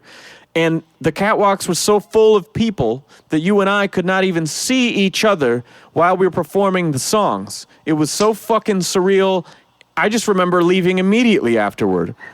I just think that it was dope because the scenario was weird and the people were actually having a good time and energetic despite having zero idea who we were. Yeah. I'm visualizing it in my head, and it sounds really cool. It was cool. I picture these catwalks are like 30 feet in the air. You're both on either ends of them. It's more like 25. More like 25. And we're both dressed And I like could only Batman. reach Sam via zipline, but which we didn't use, but it was there. So then we get this coin flip interrogation with Thomas Schiff. This is, I think, before we've seen the whole like, oh yeah, you make your own luck. Got it. It's two-sided, you know. And so, Okay. but he's got a gun to this fucking dude's head. And Batman shows up and sees what he's doing and is like, yo, This is not okay. my dude is losing it here. You know, like you're supposed to be the sane one here. Let's fucking take a breath, okay? Holy shit. Getting ready to pass the baton to you, and you can't be doing stuff like this. Yeah. It makes me wonder what his middle name is because I picture Batman swooping in like a mother right there and saying his full name. Harvey fucking Dent. Calm down. Stop it. This instant. What am I looking? All right, we have a press conference. I don't think that's super important. Oh, actually, speaking of the you make your own luck, when Harvey's getting arrested and he flips the coin to Rachel, watching it streaming was funny because, you know, on a DVD about 2/3 of the way through, it'll have a half a second glitch for some reason. Every single DVD has that. We're just for a second. Evan's given me a look, but I've had multiple DVD players over the years, and they all in the exact same point will do this, right? I think And that your eyes operate at a superhuman level that you can actually perceive that in other people's knowledge. Or are you watching all these DVDs on the same DVD player? Are you sure it's not Wait, your DVD player? Yeah, but I've replaced it over the years, so it's it happens in DVDs. I don't have Blu-rays. Maybe it doesn't happen anymore, but It's a glitch in the Matrix. anyway, when he flips the coin to Rachel and he goes, I make my own luck, that's where the tiny, tiny glitch always happens on the DVD. And since I was watching this on HBO, I was like, oh, weird, it didn't do the thing. What about the time warp? Let's do the time warp again. So then Again, just insane, fucking legendary action. Some of the best action we've ever seen in a Batman movie. Joker's got the semi-truck blocking the road with the burned-up fire truck. Got to send them underground, and shit goes off the fucking rails. Part of my list in that section was the slaughter is the best medicine. Yeah. Instead of laughter is the best medicine. That's cool. And my only other note was Joker can drive a semi, which I thought was silly until Lauren told me about the soldier theory, and I was like, well, yeah he might know how to do that shit, so I guess that's cool. Wait, the thought of him driving a semi was like strange, but like firing rocket launchers and all this other shit he's doing. Well, I mean, I don't know how intricate it is to fire a rocket launcher, but I imagine it's like... Anyone can pull a trigger, but you got to get a commercial driver's license, okay? Dude, are you kidding me? Totally different. Dude, a semi is a stick times like 4. There's legit 16 gears on a semi-truck. I understand that it's very complicated. I'm just saying he does a bunch of stuff before this that's also complicated and impressive.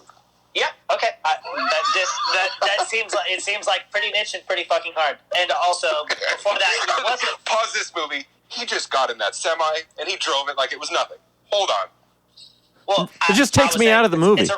It's a random... No, shut up. I'm just saying it's a very random skill set, and I was like, wow, that's weird. I'm impressed. But then the soldier thing makes that possible. Also, I forgot to mention, right before that, the dude knocks on the semi guy's door, and he's like, you wait like everybody else. And then it's fucking awesome how he just pulls out and pops a shotgun on him. But also, if you shot somebody in the head with a shotgun, it makes their head disappear. And it made me think about the stuff that I wasn't seeing right there. Yeah, they do a really good job of cutting away from the horrible shit that he's doing to people in this movie. Yeah. No one wants to see that. If this movie was... I think my dad said of like, is this an R-rated movie? It was about to be. Yeah.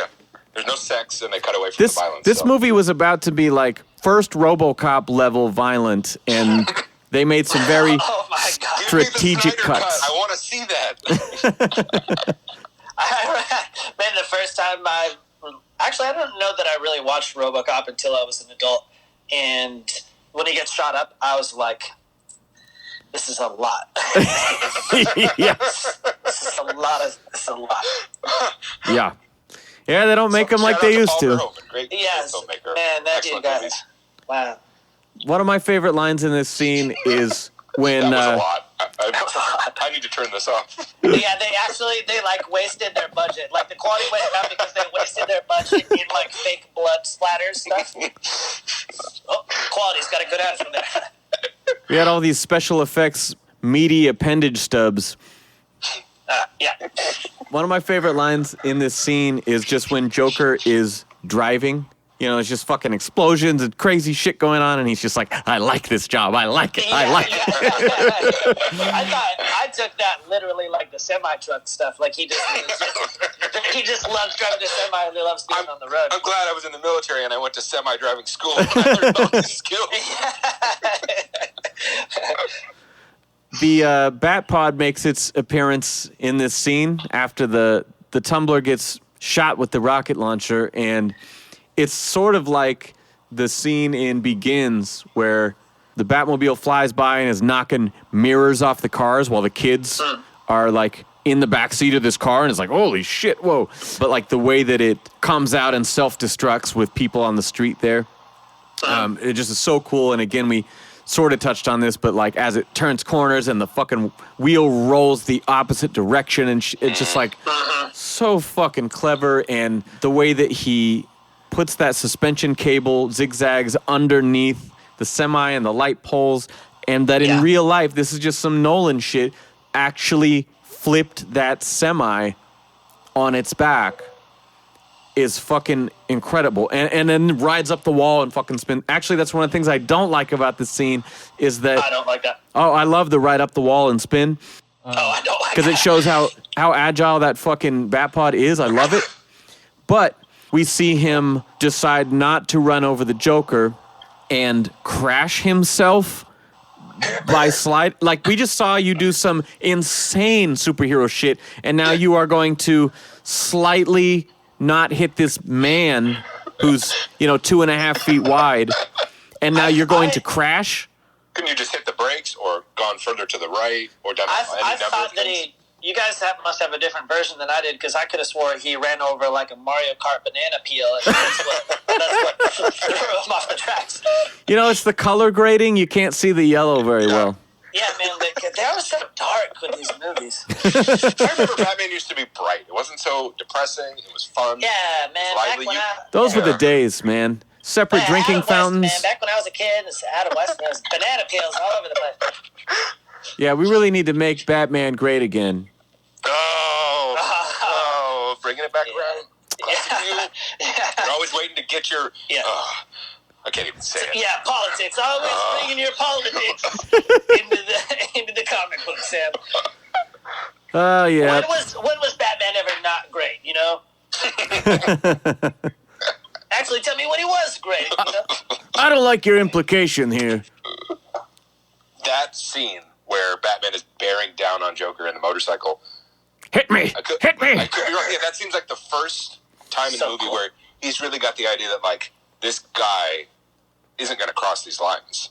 Mm-hmm. And I want him to. You're right. That's exciting to me, and that's all I care about, and he won't do it. So let's get him to do it. Come on, let's get it to happen. Well, everything after the movie is all about that, and this seems like that dividing line where it starts to become that. That's true. That never occurred to me that this is kind of showing his hand a little bit by crashing himself like an idiot. He does reveal that he won't quite do whatever it takes. Yeah. Excellent point, Ben. Everything about this scene is awesome. I love the wire to get the helicopter, the wire to flip the semi-truck. Rack 'em up, rack 'em up. Joker stumbles out of the semi-truck and fires his gun at the Yes. same time while he's stumbling. Yeah. I love him just tossing rounds at those oncoming cars and driving them off the road. We've all been there, yeah. Yeah, that's the best of times for me. So many memories. When it doesn't make a lot of sense to me that Batman, being as durable as he is, gets in like a little kind of slidey motorcycle accident, and then he's like seemingly semi-unconscious. That seems sort of weird to me. I wish that they had made Gordon and Batman in on it together. I think that would have made it. The big plan, yeah. Okay, You're yeah, the not big thinking plan. far enough ahead. Yeah, He that's knew true. he was going to crash the motorcycle, and he knew that Joker was going to walk up. He's going to play dead. Yeah. Okay, yeah, I get it. I'm stupid. You don't think like these guys do. Yeah. One of Heath's best parts there, though, is when his goon touches Batman's cowl and gets shocked. That was my next thing. Yeah, dude. His giggle. He's so delighted by that guy getting shocked. Like, Yeah, he loves it. way he fucking mocks his own guy getting shocked, like, severely. It's just... You electrified your mask? That is the coolest thing ever. Yeah. Love you. Oh my God, I can't wait to be with you forever. I mean... That almost made up for not hitting me. Well, the movie is very serious, and so the fact that they still give us such jovial, over-the-top laughter when shit is fucked up, I still like that. You know, I actually, watching this with a critical eye, I appreciated that he does actually joke and fuck around more than I had given him credit for in this movie. I love it. He's truly delighted by that man's pain. Yeah. Maybe it was because it's possible that I felt like this in the past, but it's just been a while since I had seen this. Again, I like seeing all these really thought out plans, and I love that this whole thing, even Joker's plan is so thorough that his getting captured is intentional. Like all of that stuff, even if he hadn't fully thought out every single aspect of that stuff, and there's a lot of intricacies to that kind of thing, he didn't even actually plan to succeed necessarily. Or maybe there was a different version of his plan where he did or something, but I think he really did need to get captured. And to think that you do all that shit and the whole point is to not actually win anyways because there's another layer of your plan to follow after that point. It's like Harvey thinks he's giving himself away, and then Batman and Gordon actually have their plan underneath it, and it's not just to stop the Joker, it's to lure him into this trap, and that was all trap on top of it. Just like you're saying, it's like there's so many layers to that. And again, that's where like people who either don't like this movie as much or just don't like it at all, that's the kind of stuff they hate. Like your dad? So, yeah, he was actually with the whole time. He just fucking hates this movie. Well, it's so contrived and so complex and so unbelievable, but it's just awesome because that, to me, the scene we're at now, where he's been captured and the Batman is going to interrogate him in the cell. That's where this movie takes the shift. Have either of you seen Mulholland Drive? Yeah, but I don't really remember. Did you say Moana or Mulholland Drive? Well, what's the answer to either question? Yes, Have you seen Moana. They're both very One similar. of the best soundtracks I've ever seen in a movie. Mulholland Drive, so it's a not a David Fincher, David Lynch movie. Yeah. And it's like really, really weird. And the whole first chunk of the movie is very different from the second half. And the whole first chunk is very cheesy and corny, and the dialogue's very like, gee whiz, Hollywood. And so this dividing line in the movie where Joker's captured and he has this interaction with Batman, that's, to me, where all that corniness before felt like it was intentional, because it really sets that moment of like, whatever you thought Batman was, whatever you thought he was accomplishing in this city, none of it is for anything. It's like, it will not work here. Being like having all these tech skills and taking out guys in foreign countries and all that doesn't work for this problem, for these problems. And that this whole movie is like, even if you look at the end where Batman's like, I'll be the hero the city needs and all that, the Joker wins in this movie. Yeah. It's like, it's just, things just keep getting worse. It is such a dark movie.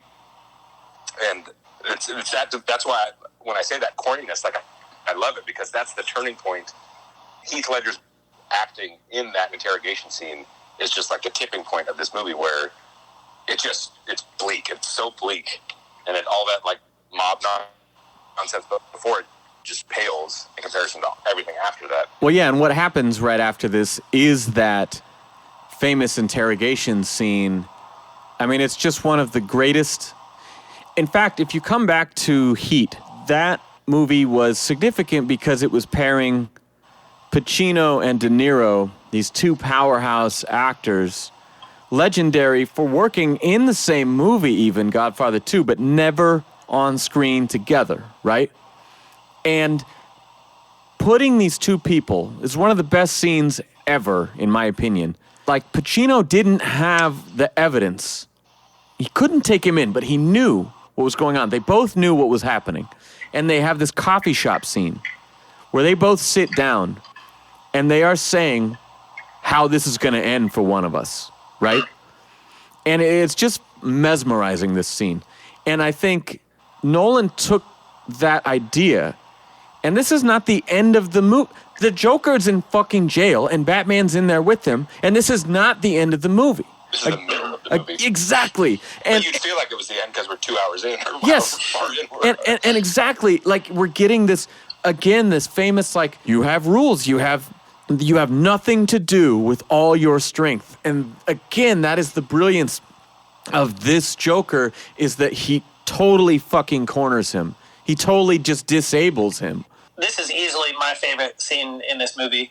What makes them interesting is my favorite scenes are, they're both the Joker and one other person. And I don't know if it's the writing or what it is, or how personal. I think it's mostly how personal they get in both scenarios, because the other one is like him and Harvey in the hospital, and how they're just kind of leveling and really revealing themselves to each other. And that's why what I really like about this scene is I love how personal it gets, and I also love that in the hospital he reveals to Harvey how he isn't a schemer. This is like kind of his whole agenda is just to like upset the apple cart, but honestly I'm just kind of like a kid and I wouldn't really know what to do and stuff.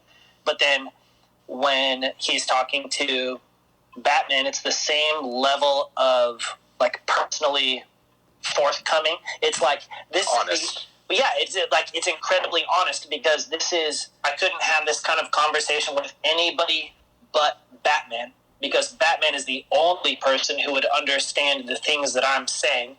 That's how I feel with you, Evan. Our in friendship. What way, though? What kind of things that you would you share with me that you could only share with me? I can be my true self with you. Yeah. Pretend Future Ben isn't here. He's already heard this. Yeah, anyways, it's like... it's not the... You want to know how I got these scars? I'm a crazy little... It's like... He's not putting on the show. I just want to tell you, I'm really excited by what you do for the city and what you think you've done. And I want you to know that... You've got my support. Yeah, I really am really into it, but you don't go far enough. First of all, big fan. Without you, there is no me. Yeah. In particular, particular, and part of it is just the delivery, is just because I think it's funny, but he has that, they'll cast you out like a leper. And partially I just like the, like a leper part. Yeah. But, yeah, I just love that it's a conversation. Like, we're a fly on the room in a conversation that only these two people would have because no one else would even understand the depth of character that they're sharing with each other at those times. The obsession and the extremes that they both go to. Yeah, and how he simultaneously gets under Batman's skin. And additionally, hits him in the face, like, you never start with the face. Boom, hits his hand. See? You can't feel the next thing. I always thought that was weird. Who punches a guy in his flat palm? That would hurt. That would hurt. Have you seen Casino?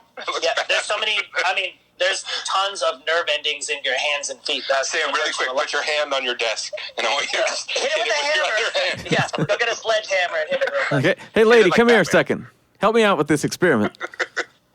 But yeah, I love when he is just throwing punches. He smashes the glass with his fucking face.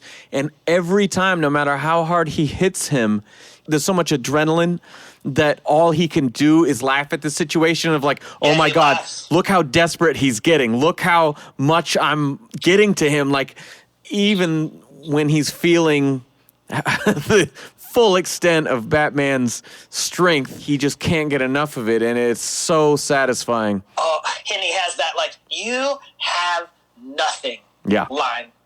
Like, there's nothing that you can hurt me, but there's nothing that you can do to really hurt me. That's so awesome. And honestly, that is like a classic nightmare, too. Like, I've had many times over my life, because it's like a control. For real, it's like nightmares of Batman. It's like up, or he Joker up, he is Batman. It's like a classic control issue sort of dream, where you'll be like in a fight or you'll be attacked or something, and nothing that you can do to this person, no matter how hard you hit them, they're impervious to what you're doing to them. And so that's actually taking a bit of like real psychology and kind of applying it to Batman and Joker, in that he's trying to punch his way out of this box and he is facing someone where that isn't going to stop him. A lot of times, too, once I had that whole soldier thing in my head, then I was applying it to all those, just everything. And that was one of those in particular, too. In any scenario where he's got a one-on-one with the person, then he knows what to say to those people to really get under their skin, because you would also be familiar with like anti-interrogation techniques. So Batman's really trying to take it to him, and it's just not phasing him because he can handle it. It's crazy. He doesn't even care.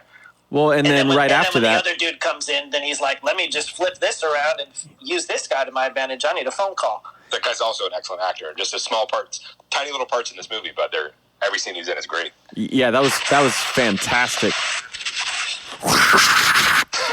Well, man, and what he says to him, like,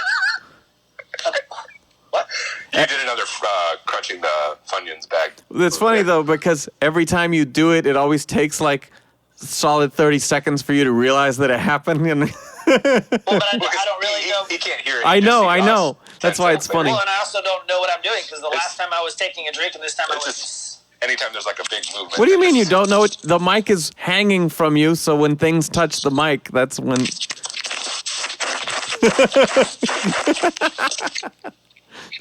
I wasn't jumping jacks. Like, what the fuck do you want? This is episode 22. We're still figuring out how the microphones still. work. Put both your hands on the table. Don't stop moving. We are in quarantine using headphone microphones rather than actual microphones. It's crazy to think that we used to do this in person. Like, how long have we been doing these?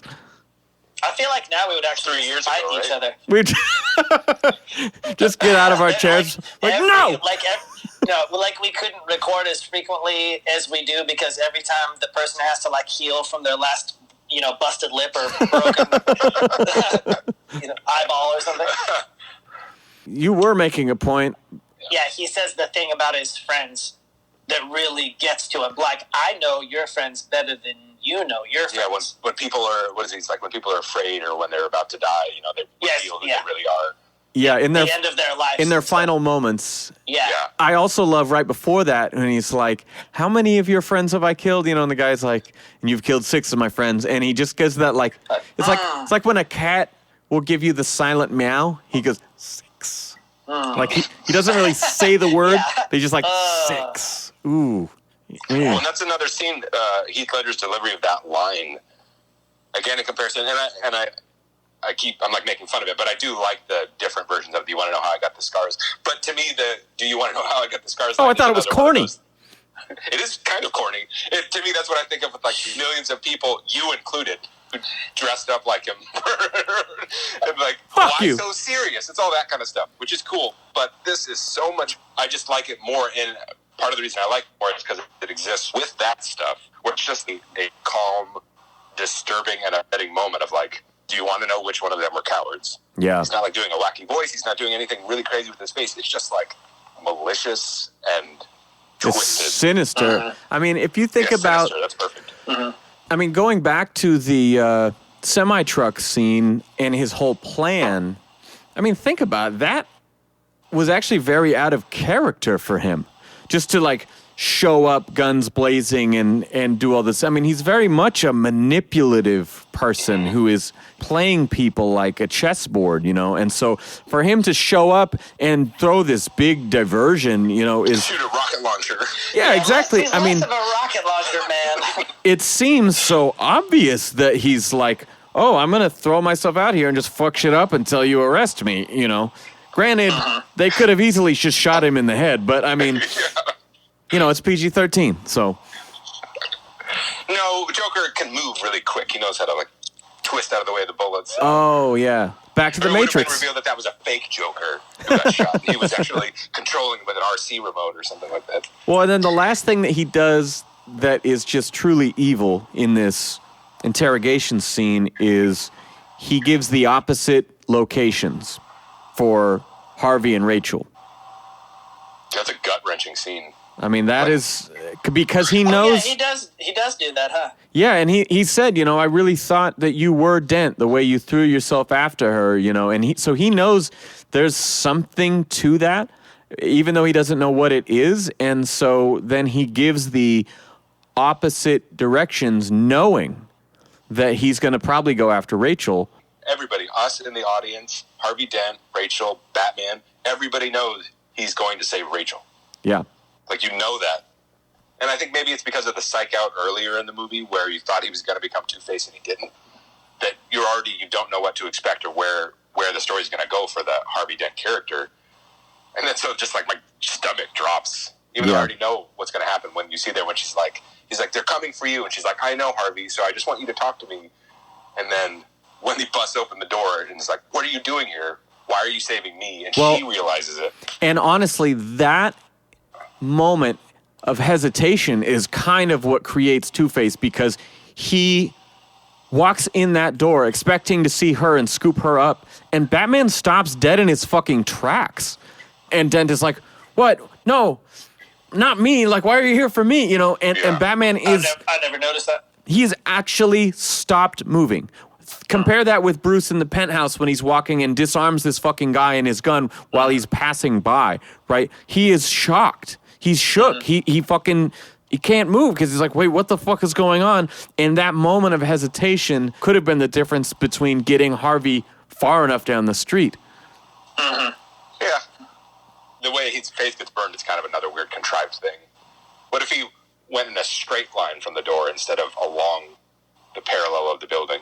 He's laying there soaked in gas. We saw it in one of the last trailers. It was like, oh shit, okay. Maybe that's how. Who knows? I like your point about the hesitation. But We're all speculating. I don't super know what he was trying to do with his chair anyways that ended up in the You're just going to, like, break it and, move out of the way and roll around. That part is also, like, fairly gut-wrenching with the whole walkie-talkies on the other side of the walkie-talkies. And you have Maggie hearing Harvey on the other side. Like, oh, God. When she realizes she's not going to be saved. Yeah. Even though, like, you kind of thought one of them was going to die, you expected it wasn't going to be her.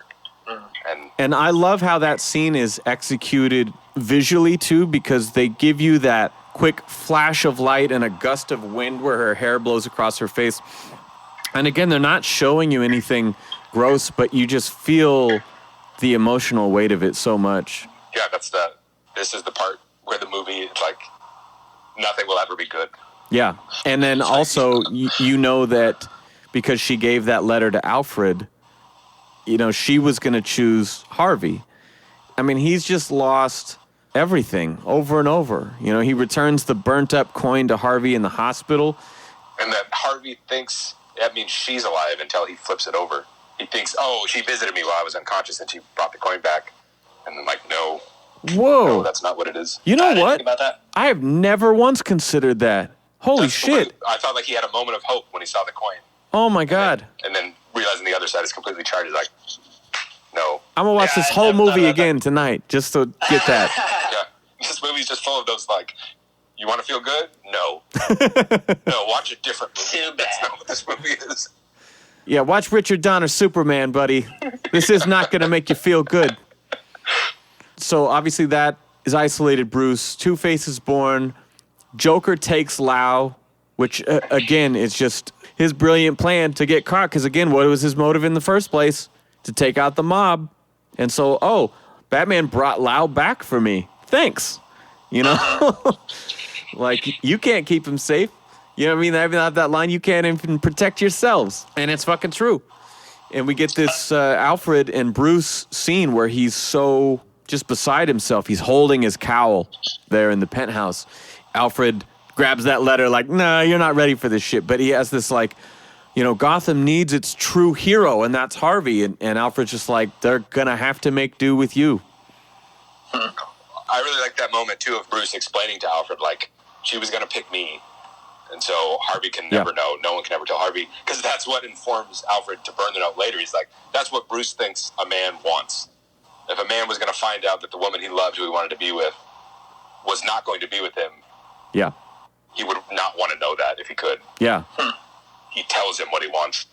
I love the very short image after Joker gets out of jail and he's stolen the cop car. Yes. He's got his head out the window like Yeah. a dog. Man, something about The hair it must and- be like a fixed camera on the car that Yeah. makes the background look so crazy because the car is so rigid. But yeah, I love him. He's like wild and free with his head out the window. Looking So like a maniac. is Lau driving the car then? Who's driving the car? No, he's on the driver's side. But he's in the back seat. Maybe he's just leaning back really. No, I don't know. What He's taking doing. the Ace Ventura He's to the next calculating in level. back. He's turned one of the police officers with his crazy psychological games, and now they're driving him away. So we got Maroni even coming forward to the police and telling Gordon, like, all right, well, I could tell you where he's going to be today. And then everything burns. Fucking legendary. I mean, one scene after another is just iconic shit. Like, you could easily just make a list of iconic film scenes or iconic Batman film scenes and just fill it with this fucking movie, man. Like, Jesus Christ, he just... And so many of them are drawn from the comics, but again, in a unique or slightly different way to where it doesn't feel like they didn't have interesting ideas of their own. Yeah. Yeah, the money pile stuff was straight from Long Halloween, minus the money burning, but I liked it. Well, and burning Lau on top of it is another one of the things they sort of just, they show you is happening, but they don't really pay too much attention. That is, Well, you don't even I didn't even think about that, honestly. Yeah. Oh, yeah, because he throws the fucking money at his face. He's tied up on top of it, you know? How It's a fun would that perfect be shot to right in the head. oh, yeah, dude, that is, oh, yeah, totally. I know love when that's he fu- slides that's funny. down I it, was too. Is that digital? Did he hit him in the head, and how many takes did that take to hit him in the head? That's fun. That's beautiful. Also, the sliding down the money thing looks super awesome. Like some Scrooge McDuck money slide stuff. Because he put his both arms up and he's kind of unstable, but he's having a good time. Yeah, I that love looks it. fun. And also, what if he didn't do that in one take and then the money pile was all screwed up? And they had to fix the money pile again. Doesn't Joker tosses a knife in that part? Yeah. Or, He throws a knife to his henchman to like. Yeah, it made me wonder who caught his knife. That was another thing. That's my little note. Who caught his tiny little knife? It says, like somebody just bare palm caught his open knife. Yeah, I got it. Thanks, Joker. It's henchman work gloves. That's what it is. Oh, Henchman brand work gloves. Yeah. Get a sponsor. Coleman Reese goes on TV. Then we get the whole, if Coleman Reese isn't dead in an hour, I blow up a hospital. Like, now he's just a full-on terrorist. Okay. Fucking shit. The end of Batman Begins, they talk about escalation. This whole movie, escalation. My note says, if Reeves was killed, how would they contact Joker? He doesn't give them any contact information. Here's my card. How would they know? Yeah, how would they know if he Are you was saying actually dead? the things in this movie are somewhat improbable when you look at them? It would be on the fucking deeper. news. There's just questions. I just have questions. I did love that, though, in the beginning when he says, here's my card, like, in a serious way. So good. I'll be around. You'll see me. I'm the creepy dude with green hair and shit. Me I'm or on TV every other day. You'll find me. You'll know. Scars. Nurse Joker is, So hot right now. man. I wrote this whole time I've been re-listening to some of our stuff, and there's been random things that I've wanted to draw, and that made me want to draw a version of the Enema of the State cover. Oh, but with yes! yeah, but with Joker as the nurse lady. Wait, what about the tits, though? He'll have titties. Yeah, he'll just have titties. Big old Joker tits. All right, I'm Sweet Joker tits. I'm less into it now. That's just weird. No, it's not.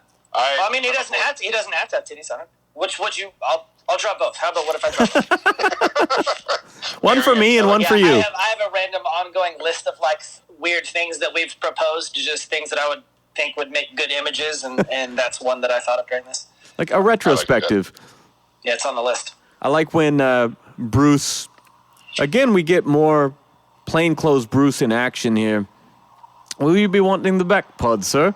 Like, in the middle of the day? You know, like the Lamborghini then, much more subtle. Like, Yeah. And the way he, again, acts as like a full-on human shield is so good because they give you that fucking classic kind of ditzy Bruce humor. You think I should go to the hospital? You know, he's like, you don't watch a lot of news, do you? And he pretends he doesn't know who the dude in the car was. Like, did you do that on purpose? And he's like, no. But he gives him that look, too, you know? You mean trying to make the light? Is that what you mean? Yeah. What? Yeah. What are you talking about? When he looks at Coleman's his name? Yeah. And he's just like, you see, I saved you. Yeah. Like, I understand, you know. That guy's like, okay, I won't blackmail you. You're pretty good. Yeah, You're an okay guy. Yeah. Yeah, it's kind of like a Mike Judge, Beavis and Butthead thing. To make something brilliantly stupid, you have to be really smart. You know what I'm saying? Yeah. That's the level I'm operating at. Yeah, which one am I? You're the people that I manipulate through my smart dumbness. So, yeah, we get the great Agent of Chaos. You know, Chaos is fair. Evan's second favorite scene. Just, When the first look at that amazing, I don't know how much of that is practical and how much of it is CG. I think it's all The Two-Face. CGI. It's so good. Yeah. Because it channels all the great stuff from the comic adaptations of Two-Face and also It's very Tim Sale. animated series. Yeah. And more literal, too. Like human musculature instead, plus burned flesh. Instead of love- just like weird purple. Gray stuff. I love how mad Two-Face is originally, and then he like settles more as Joker talks. Like this kind of makes sense, actually. You know, then he passes him the gun, and Two-Face explains his logic to Joker, and Joker's like, into oh. it. Like, that's my kind of game. You know, that's so cool. Yeah, it almost makes you wish that we had had more of them sharing scenes. Yeah, I could have used a Two-Face Joker team up in this movie. Another hour of them just doing stuff together.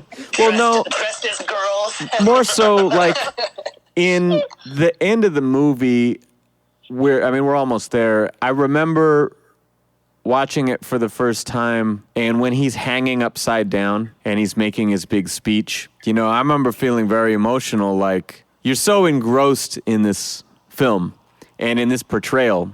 It's like nothing we've ever seen before, and it's so brilliant. And then in that scene, it really hit me of like, oh, he's gone. This is never going to happen again. Because it's such a great setup. I mean, they could have easily written out that Dent survived somehow, or even if he didn't, Joker lived at the end of this. I mean, he fell like Nicholson, but then grappling hook catches him, you know. I love that. And And he's pissed.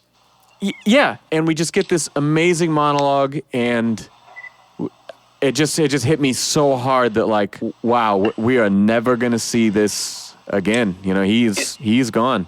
Where the real life and the cinema intersect. For real, yeah. Yeah. This time in that scene, so that whole last scene with threatening to blow up the whole city and then putting the bombs on the 2 boats, it's kind of a neat scene, but I think it's unnecessary.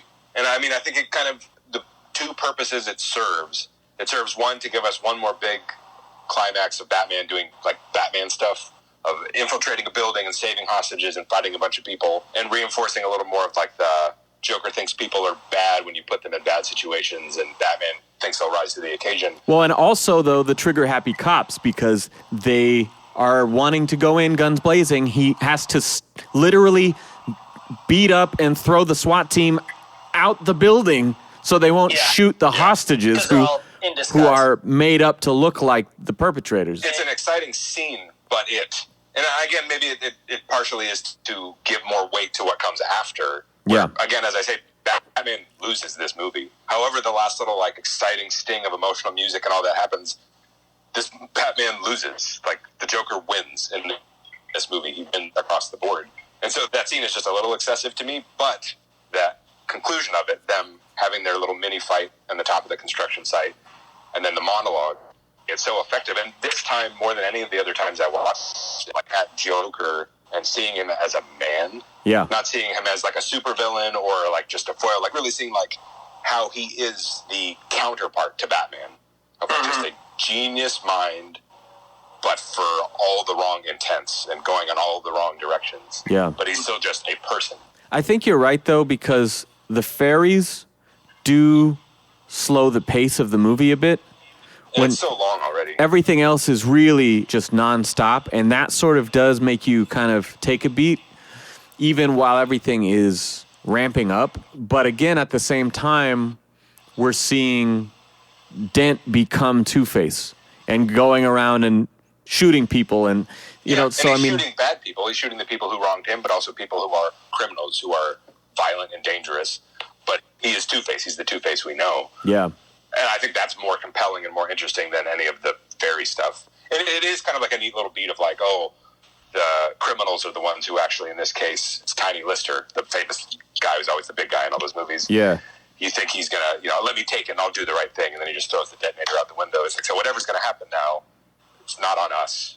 We're not going to blow all those people up. We're just going to be here. And it's neat, but it's just excessive.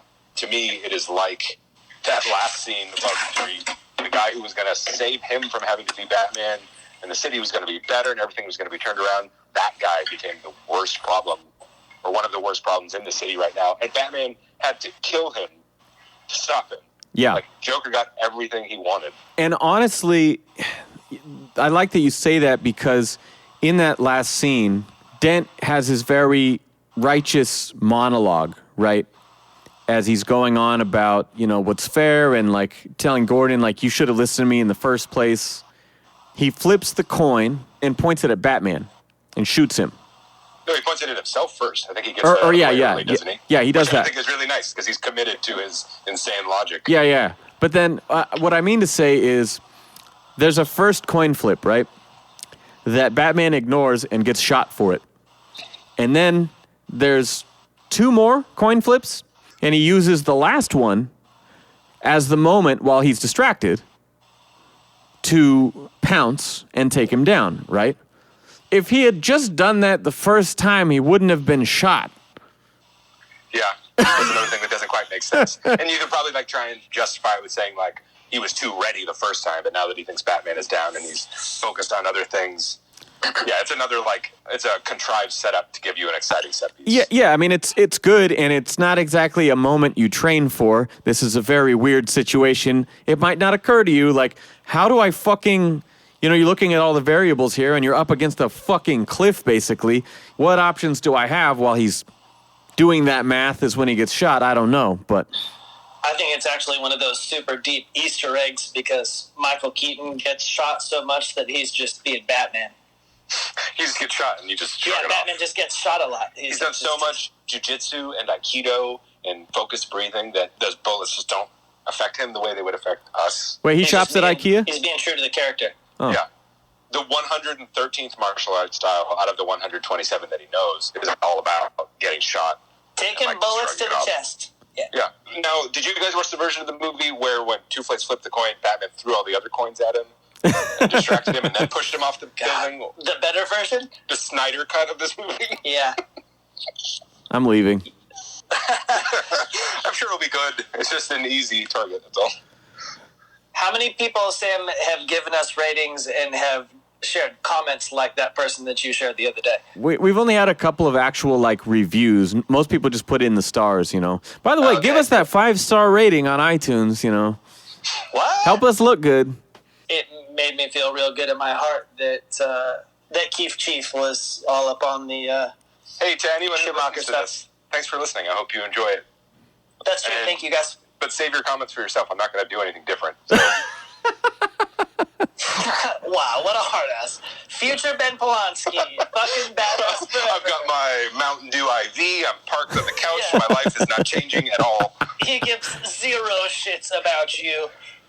Oh man. So there's a few things we didn't touch on, but let's kind of wrap this up. Easter eggs. I don't think I've been in Easter eggs. Oh, no, okay, I guess the long Halloween and that stuff. Yeah, we had a few things. We didn't expressly mention that the whole hit me scene with the Bat Pod is very, very, very Batman 89 with the like, Batman 89. come on, you gruesome son of a bitch, come to me, you know. Yeah. I was waiting for his bicycle to have like scissors and That was, cut some balloon strings or but something. that scene to me, again, seeing it the first time, I was overjoyed because it showed a deep love for the original, you know. Yeah. That really made it for me. Another one is the end of the movie where Batman does knock off Two-Face and he does the whole cliffhanger move with Jim Jr. in the same way that he did with Roz in the first one. You know, the one-armed... He has a harder time lifting this boy up. Man, he was just shot. Yeah, I was going to say, got a bullet wound. Full-grown Liam Neeson with one arm up and over. Yeah. Well, it's different when you start the fire versus when you get gunned down. I don't know. So, pros, I'll let you guys go first. All the tiny stuff we talked about. The biggest thing I think with this movie, again, other than the tone, I love that this movie is the downer. It's hidden a little bit, but they try and make it seem like more of an uplifting movie than it is because it really is just not an uplifting movie. It's bad. It's a fun, action-packed movie, but it's also The Empire Strikes Back. Yeah, and if you shave away all the action stuff and all the comedy, it's just the turning point of Batman going like, oh, this sucks. I'm going to keep doing it because I'm messed up, but this sucks. Peel away all the action and it's just like one giant ear of corn. But it's rotten. It's not just good. corn. It's just corn and corn at the middle. My other big pro is that, and again, it has the benefit of leaning on the Long Halloween, but this movie sells more than any of the other Batman stuff we've covered or any of the stuff I've read. The whole idea of like Batman bringing out the worst in these other people, and he is the cause of these freaks coming into the city. It felt there was more weight to that in this movie than there was in Long Halloween. Freak! Yeah, not the F words. Sorry, I was channeling Raphael. But like the end of Long Halloween with, I mean, again, that's the whole point of that book, but with Alberto being like, you just think I'm a freak or we're just freaks, all that kind of stuff. Like, it's effective in that, but this movie is the best version of any of that. Yeah, this seems like the first time that anything in live action or animation has even explored that concept. We pretty much covered my pros list, my favorite scenes being those one-on-one scenes with Joker and another character. I love the Reese and Lucius Fox scene. Yeah. Ledger is great all around, but in particularly I was watching it this time, was very struck by how awesome his character's voice is, considering I've seen other stuff that he's played roles in, and what I assume is more of his natural voice, and how much of a different deviation that is without the aid of digital sound effects. I didn't once in this movie think, oh, this guy's Australian. Yeah. Every time I see him Vale and things, as good as he is and as interesting as all the accents are, I always remember, like, I can hear little bits of his real accent. He does it in this one at the end where he says about Dent, because you were the best of us, but he says you were the best of us, you know, like we don't say here. There's just little tiny things that he'll let it slip when he gets really intense. Yeah, and it might be because he doesn't have like one American accent. He does a different one every single time. That's probably a lot to keep track of. Well, and also with Nolan being a British director, and I just feel like there's probably people who just aren't catching it. Yeah. Or Gary Oldman's there. I mean, Gary Oldman has little bits of like where the accent comes through, but it's because I think his accent in the movie is already more like there's more to it. I never heard his slip. I don't think. It's just little. I mean, it's just being from Gotham. I know what a real Gotham accent sounds like, and it's not that. It sounds a little phony. Yeah, you grew up there. Yeah. Evan, you were on your pros, though. I didn't interrupt you with your pros. That's pretty much it. I was just the contrast between his normal voice and this is such a huge variance between the two that I was like, man, every aspect of his role in this is awesome. It doesn't seem like there's any failing, but it's just so cool that stuff is so completely in that character and so completely unique to the point that it has seemingly altered like all parts of you. You're not like, my character looks like that character, but sounds totally different. He's addressed every aspect of that character. It's incredible. Have you guys seen the Tom Waits footage that inspired the voice? I have not. It's freaking awesome. Yeah, there's old interviews of Tom Waits on like talk shows speaking, and it is uncanny. Yeah. But that is what Ledger drew on when he was doing his research and trying to figure out like what his Joker was going to sound like. And what a weird source for material too. Yeah, it's very obscure, but it is. It is spot on. It's crazy. I had two other pros that I didn't say that I was thinking of earlier. One, I just want to give a big shout out to the practical effects in this movie. Yeah. Again, we talked about like the semi-truck scene, but the hospital. Yeah. Like, every aspect of the hospital blowing up. Not only the way it's shot, but just like the spectacle of it. That's fucking real. Yeah. Who does that? Yeah, it's fantastic. Take that, Michael Bay. You fucking idiot. Me or Michael Bay or you, whatever. Both of you. Eric Roberts, though, also. Both best of the best. I love. It's a very fun martial arts movie from like the early 90s to the 80s, and he's the lead in it, and he's great. And he's Julia Roberts' brother, I think. Really? Yeah. Yeah, he was he's awesome a great as, Maroni. like, the grounding presence of like normal criminals in this movie. And the scene what we didn't talk about, where Batman's hanging him off the side of the building, and it's like, oh, you know, you're kind of dumb because I'm not going to die if you drop me from this height. And Batman's like, yeah, I'm counting on it. Exactly. Yeah. His scream when he hits the ground. So gross. Yeah. But Eric Roberts, good job. Yeah, he was really good, and I thought a good stand-in since, Tom Wilkinson was obviously taken care of in the first one. Yeah, I thought he brought that vibe to this movie really well. My pros were basically cast, like we've talked about. I mean, Maggie, I thought was a phenomenal addition. Michael Caine at his finest, just super funny. It couldn't be higher than 4. I'd call it third finest, whatever that is. Finest. It's his finest role. And, of course, Ledger. But I also wanted to touch on, talked a lot about the script and the score, but not so much the character design. What you said, Ben, about Two-Face, there was so much secrecy and so much build-up and so much merchandise also for this movie that at the time you couldn't even really get any Two-Face stuff.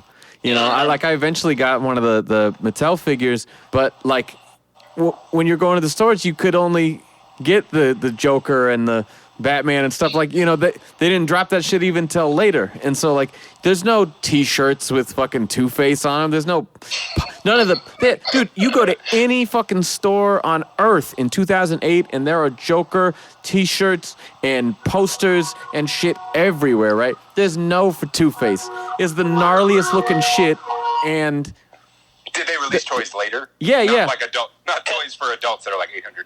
But it was I got the Mattel figure later, but I mean, again, like all the cool like posters and marketing shit that they put out and T-shirts, like those just don't exist with Two-Face on them because it was such a secret. And his looks so cool when they reissued or put out a second version of their Hot Toys figure last year, like I jumped on that in a hurry. The first one I ever just pre-ordered because I fucking love the way his character looked. That's one thing they don't really address. I don't know if Joker hooked Harv up with his tailor. But later on in the movie, there's just like a couple scenes where he shows up and he has like a half charred jacket. No, that whole side of his suit was also in the gasoline, and he was perfectly parallel to the building when it blew up. So just wait, how was that? How is that even a question? Yeah, he just got his clothes that he was in at the time. But they're like the cartoon where they're perfectly like half. Yes. Half black, half yes. Also, I bet if you looked back at that scene, it's only his face that's on fire, and Batman smothers his face that's on fire, not his whole body. I don't think that's true, but okay. It's just his face.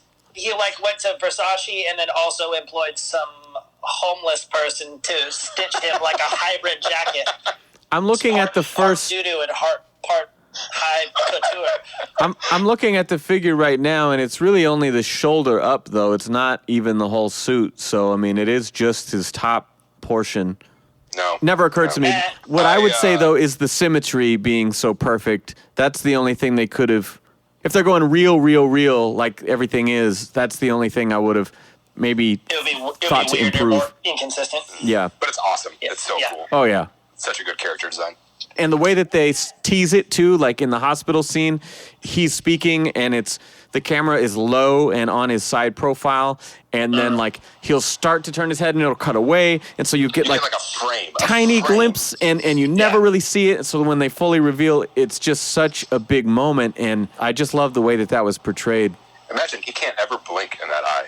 That eye is just always open. So dry. He buys a lot of Visine. Yeah, where's Ben Stein? Clyde. He has the scene where he takes the drink and then it's like just dribbling out of his weird face holes. Also, what does that crap sound like? Can you imagine alcohol dripping on that open flesh, though? Oh, yeah. Yeah. Well, I love that, too, and it's just something I feel like I didn't appreciate the earlier times when Gordon visits him, and he's like, they tell me you're just in excruciating pain and you won't take the medicine. So imagine the entire end of the movie from that point on. Anytime you see him, he's just in like the worst pain a person could possibly be in, both emotionally and physically. Yeah. Like talking would hurt so bad. Well, it's sort of like we talked about in Dark Knight Returns. He thinks he looks how he feels. After his surgery, he looks normal, but he thinks that he looks how he feels. And this is sort of like taking that from another angle. Yeah. The other way. Yeah. Fixing my face and making the physical pain go away is not going to make me hurt any less. Exactly. He looks as bad as he feels. Yeah. Ben, your little faux scene right there was making me think of like he's trying to convey to the tailor the look he's going for. They're not quite getting it. Listen, look at my face. It hurts so bad. Look at the face, and then do it with the rest of this. Also, of course, Ledger's redesign just being... I know some people didn't like it, but for the most part, it was just groundbreaking and game-changing, Yeah, those people are stupid. I think that, again, we've talked about Lee Bermejo being, like, one of my very favorite artists, especially when it comes to Joker, and I really wonder if they saw his designs or if they just came up with this independently or what. I would love to know that, but I know that Ledger designed he did his own makeup. When did Joker come out, the book? They both came out the same year, but it was finished earlier. And Bermejo made it sound like he wasn't aware of it or vice versa. I mean, they are different, but then... But the Cheshire Smile... But the scars is the biggest similarity. That's like, even if you just ditch the clothing, because clothing could be different from scene to scene or something if you wanted to, but what's the same is the lumpy cut scars and the makeup on top of it. Yeah, and just the sort of grimy look in general with the hair and... Well, and I told you, so I just beat Arkham Origins, which is the video game that's been done by like the B team or a side team, not the main one. The main story of that game is like Batman meeting Joker for the first time, and then the same kind of stuff from this, like Joker trying to fight him, and then when he realizes he's like this fucking weirdo with all these weird rules and limits, it's like falling in love with him. And then all the other Batman stories that we've talked about that have come out after this movie and all the other stuff we've read that we haven't talked about, just like realizing how much of those versions of the Joker come from Heath Ledger and what Heath Ledger brought to the character. Yeah. Because like Mark Hamill being the iconic version before this and still an iconic version, but it's very, very different. I think in particular, too, just if you ditch the scars, which seem to be like pretty much kind of a Bermejo niche until you get to the stuff I haven't read, but with like Capullo and all that crazy crap with his face. And all we're going to do it. I haven't read that. But other than that, it's like it's always smooth. It has a real comic book feel to it. Like Ledger's looks grimy for the first time. One, it's makeup and not like a chemical treatment. Two, it looks bad. It looks sloppy all the time, where everything else looks like green eyebrows. They're slick, smooth, white skin, bright Purple red suit lips. that's like not dirty and all clean. And It looks clean and classy. For the first time, he looks kind of filthy. And in particular, I really like, because it's makeup, you have the interrogation stuff where he's getting beat up and all that crap is coming off of his face. Like his eye stuff is running and all the stuff is coming off of his forehead. It looks cracky. You see the skin underneath. Well, and much like Nicholson when he gets the water in the face, like that's like the coolest he ever looks. It's interesting from the cosplay perspective of doing the makeup. It's actually harder to do it shitty like he does it, which is funny because you have to wrinkle up your forehead. You have to create these crow's feet. You have to do all this weird shit to your nose and contort your face as you're putting it on to make those little crevices of natural skin, because it's obviously meant to just coat and apply over these surfaces. So it's not like he just like put it on shittily. Like once you've done it, it's like, oh, you actually have to try to be this bad at it. So you have to put it all on in the morning and then go like jog for an hour and a half. Go sweat for a little while. Roll around. He just doesn't shower. That's it. For sure. He's like Jared Leto. I think he probably drew a lot from Jared Leto from his other performances because he hadn't been Joker yet. But like he kind of knew what Jared, as I like to call him, was going for. Definitely inspired by. So cons. I have a very short list. I don't believe Eckhart's most angry Two-Face. I don't like his shouting voice. I think he's phenomenally cast, and he does a very, very good job. But when he's the most unhinged Two-Face, I really could have gone a little more animated series with like a more lower gruff as opposed to a yelling that seems exaggerated. Well, it's really hard when you got your predecessor and Tommy Lee Jones just setting the bar so high. How are you ever going to measure up to that stuff? I won't respond. It's kind of not fair. My cons list is... Yes, Ben? Oh, he's dying. That's what it is. those were the gargled jokes of death. Oh, I'm just dying over here. Don't worry about it. Tell me about your little Batman stuff. I'll continue. It has more to do with the city and the set design, but there's a real shortage of ancient bald men statues, and I don't really buy this Gotham. This Gotham just looks like Chicago. It doesn't look like Gotham at all. Yeah, exactly. Batman Begins looked like Gotham. That's true. It did evolve. The narrows look fucking terrible. Yeah, that's true. Yeah, they did look like hot garbage. Huh. Good point. Good point, future Ben. I don't even remember the origin of that joke and why you call him that. I just listened to that episode again. Now I feel like I need to make running things out of things that we've said. Oh, like we don't do that enough. Nicky Cat, he's either a comedian and or just a comedic actor. Every time I've seen this movie, the first time, the second time, this time, I hate him in this. No. And I hate that whole... Yeah, I hate it so much. Because it's Who is he? He's the guy when... and I know why they did I didn't sign up for this. Yeah, it's because you have this guy's Gordon driving the vehicle that's transporting Harvey when he's revealed that he's Batman. So they're distracting you. He's the guy, like, giving you the running commentary of, like... Wait, he's the water tower guy for this movie. Oh, they're heading straight for the water tower. Yeah, except it's 4 times as long, and he's much more annoying. Oh, man. He does say everything that I know about already. Yeah, I don't... It's just, like... That scene is so well composed. I'm watching the movie. I see these things happen. I don't need him to tell they're happening also. And the driver can't do it because the driver's Gordon. It's a good diversion. I think... No, I hate it. It's a bad diversion. Probably... It's poorly written. It could have been not that. The reason it works for me is pure bias, though, because one of my... love Nicky Cat. Yeah, I do. Like, one of my favorite shows when I was younger, he was Boston Public. Boston Public, yeah. He was one of the main characters, and I never see him pop up. And so the fact that he was in that scene, I was like, oh, shit. And, you know, he's just hamming it up, fucking around, whatever. But I liked it. And then only later when you're watching it, you're like, oh, that was Gordon the whole time ignoring him.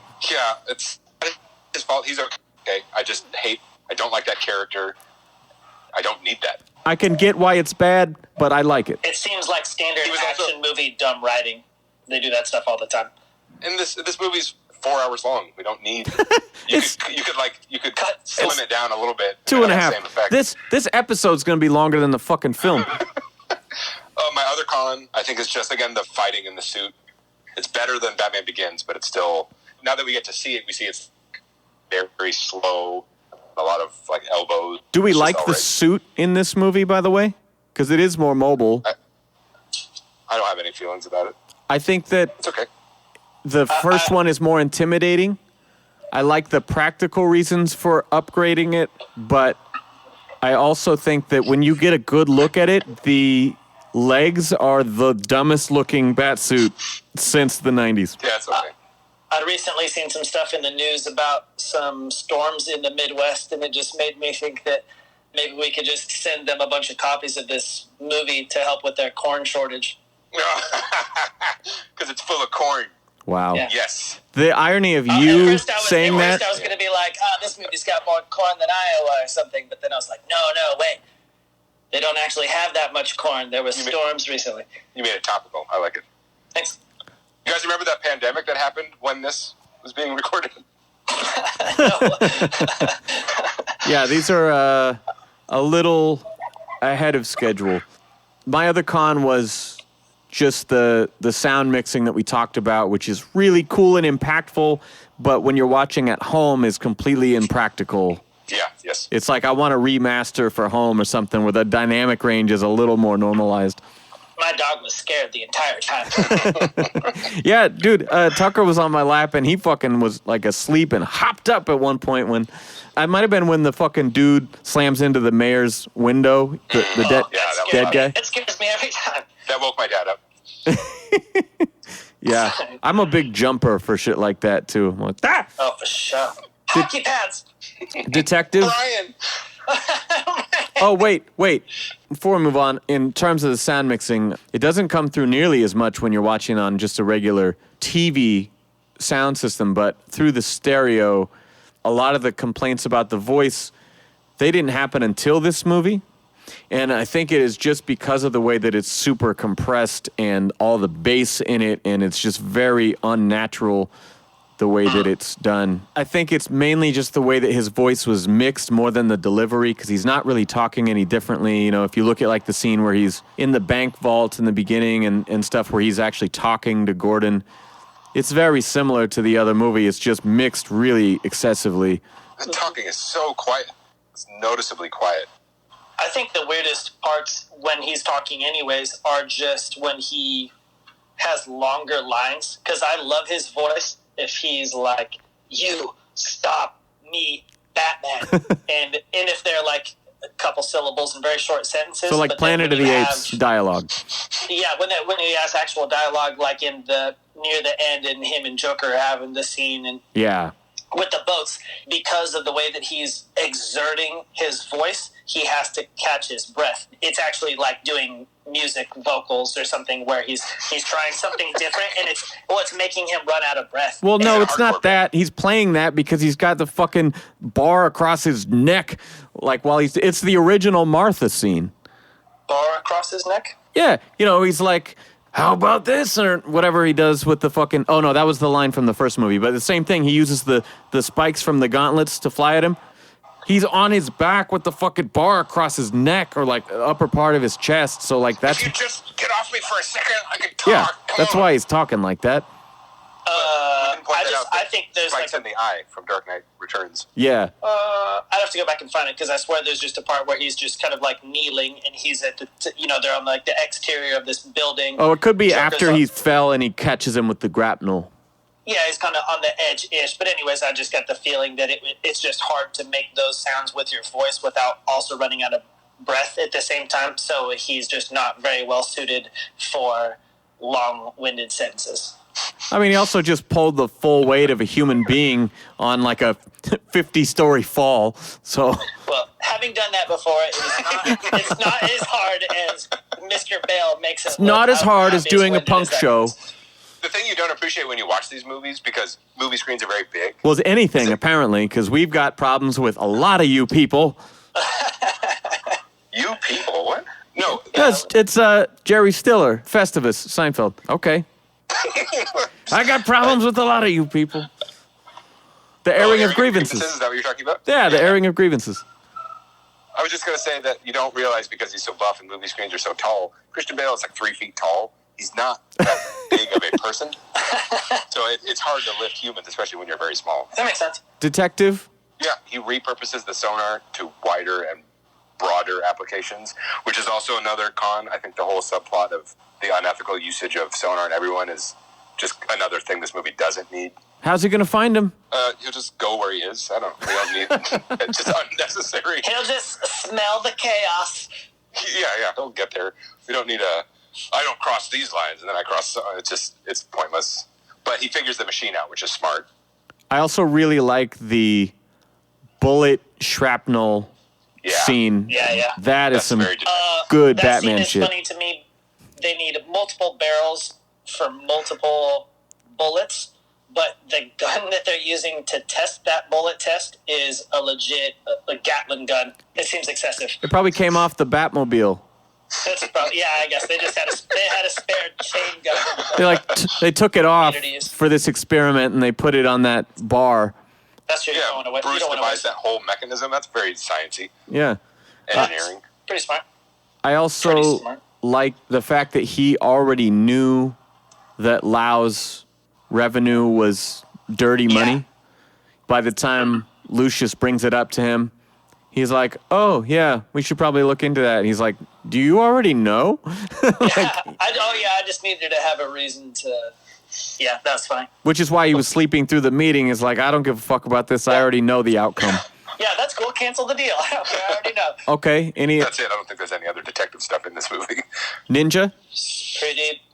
The attack on the Hong Kong offices. Oh, my God. That's the ninja thing. Yeah. You know what? Yeah, for sure. That was the warehouse scene of its time. Like, that was really, really a breathtaking sequence.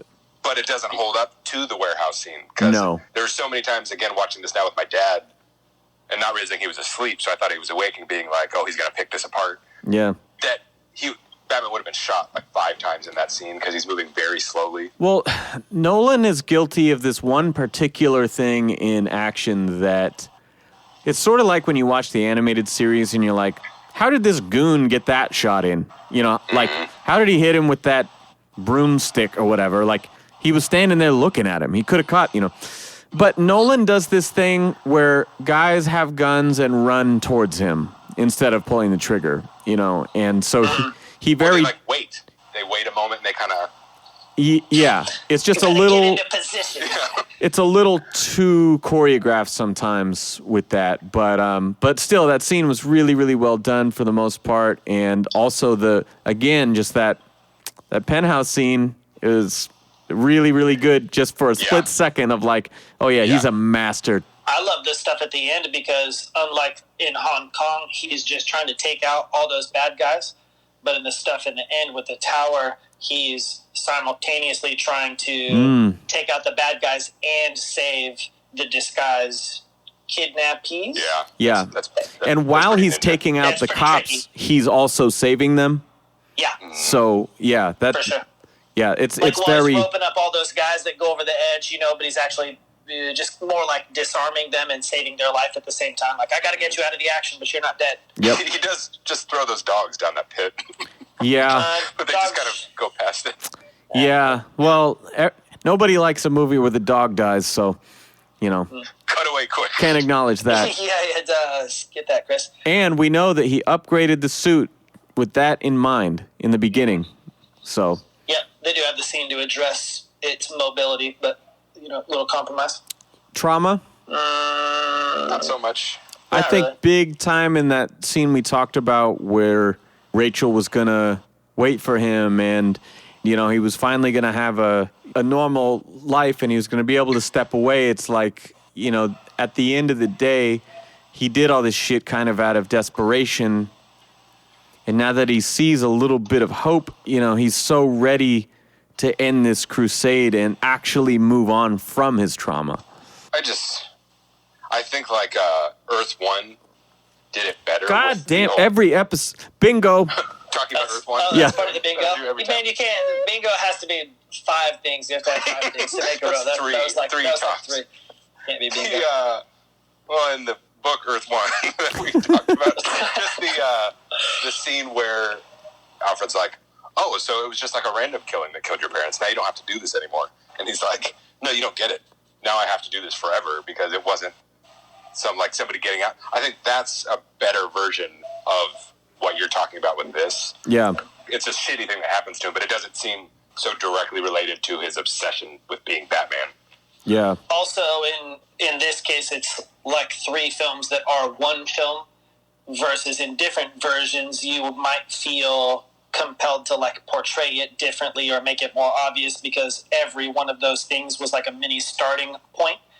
In a thing that's kind of 3 in 1, you'd really only sort of need to address it like once and then let the consequences roll out for like the next 2. So if anything, I would think that the trauma would be apparent in like Batman Begins, and then everything else was just a sequence of events following afterwards. Like, you don't need to keep showing me that stuff because we're not actually restarting stuff every time. Yeah. I think about that in terms of comics because, like, you can tell good Batman stories without any one of these things, or maybe you could tell a good Batman story without anything, where he's not a detective, he's not a ninja, and he's not really all that fucked up. But Adam West?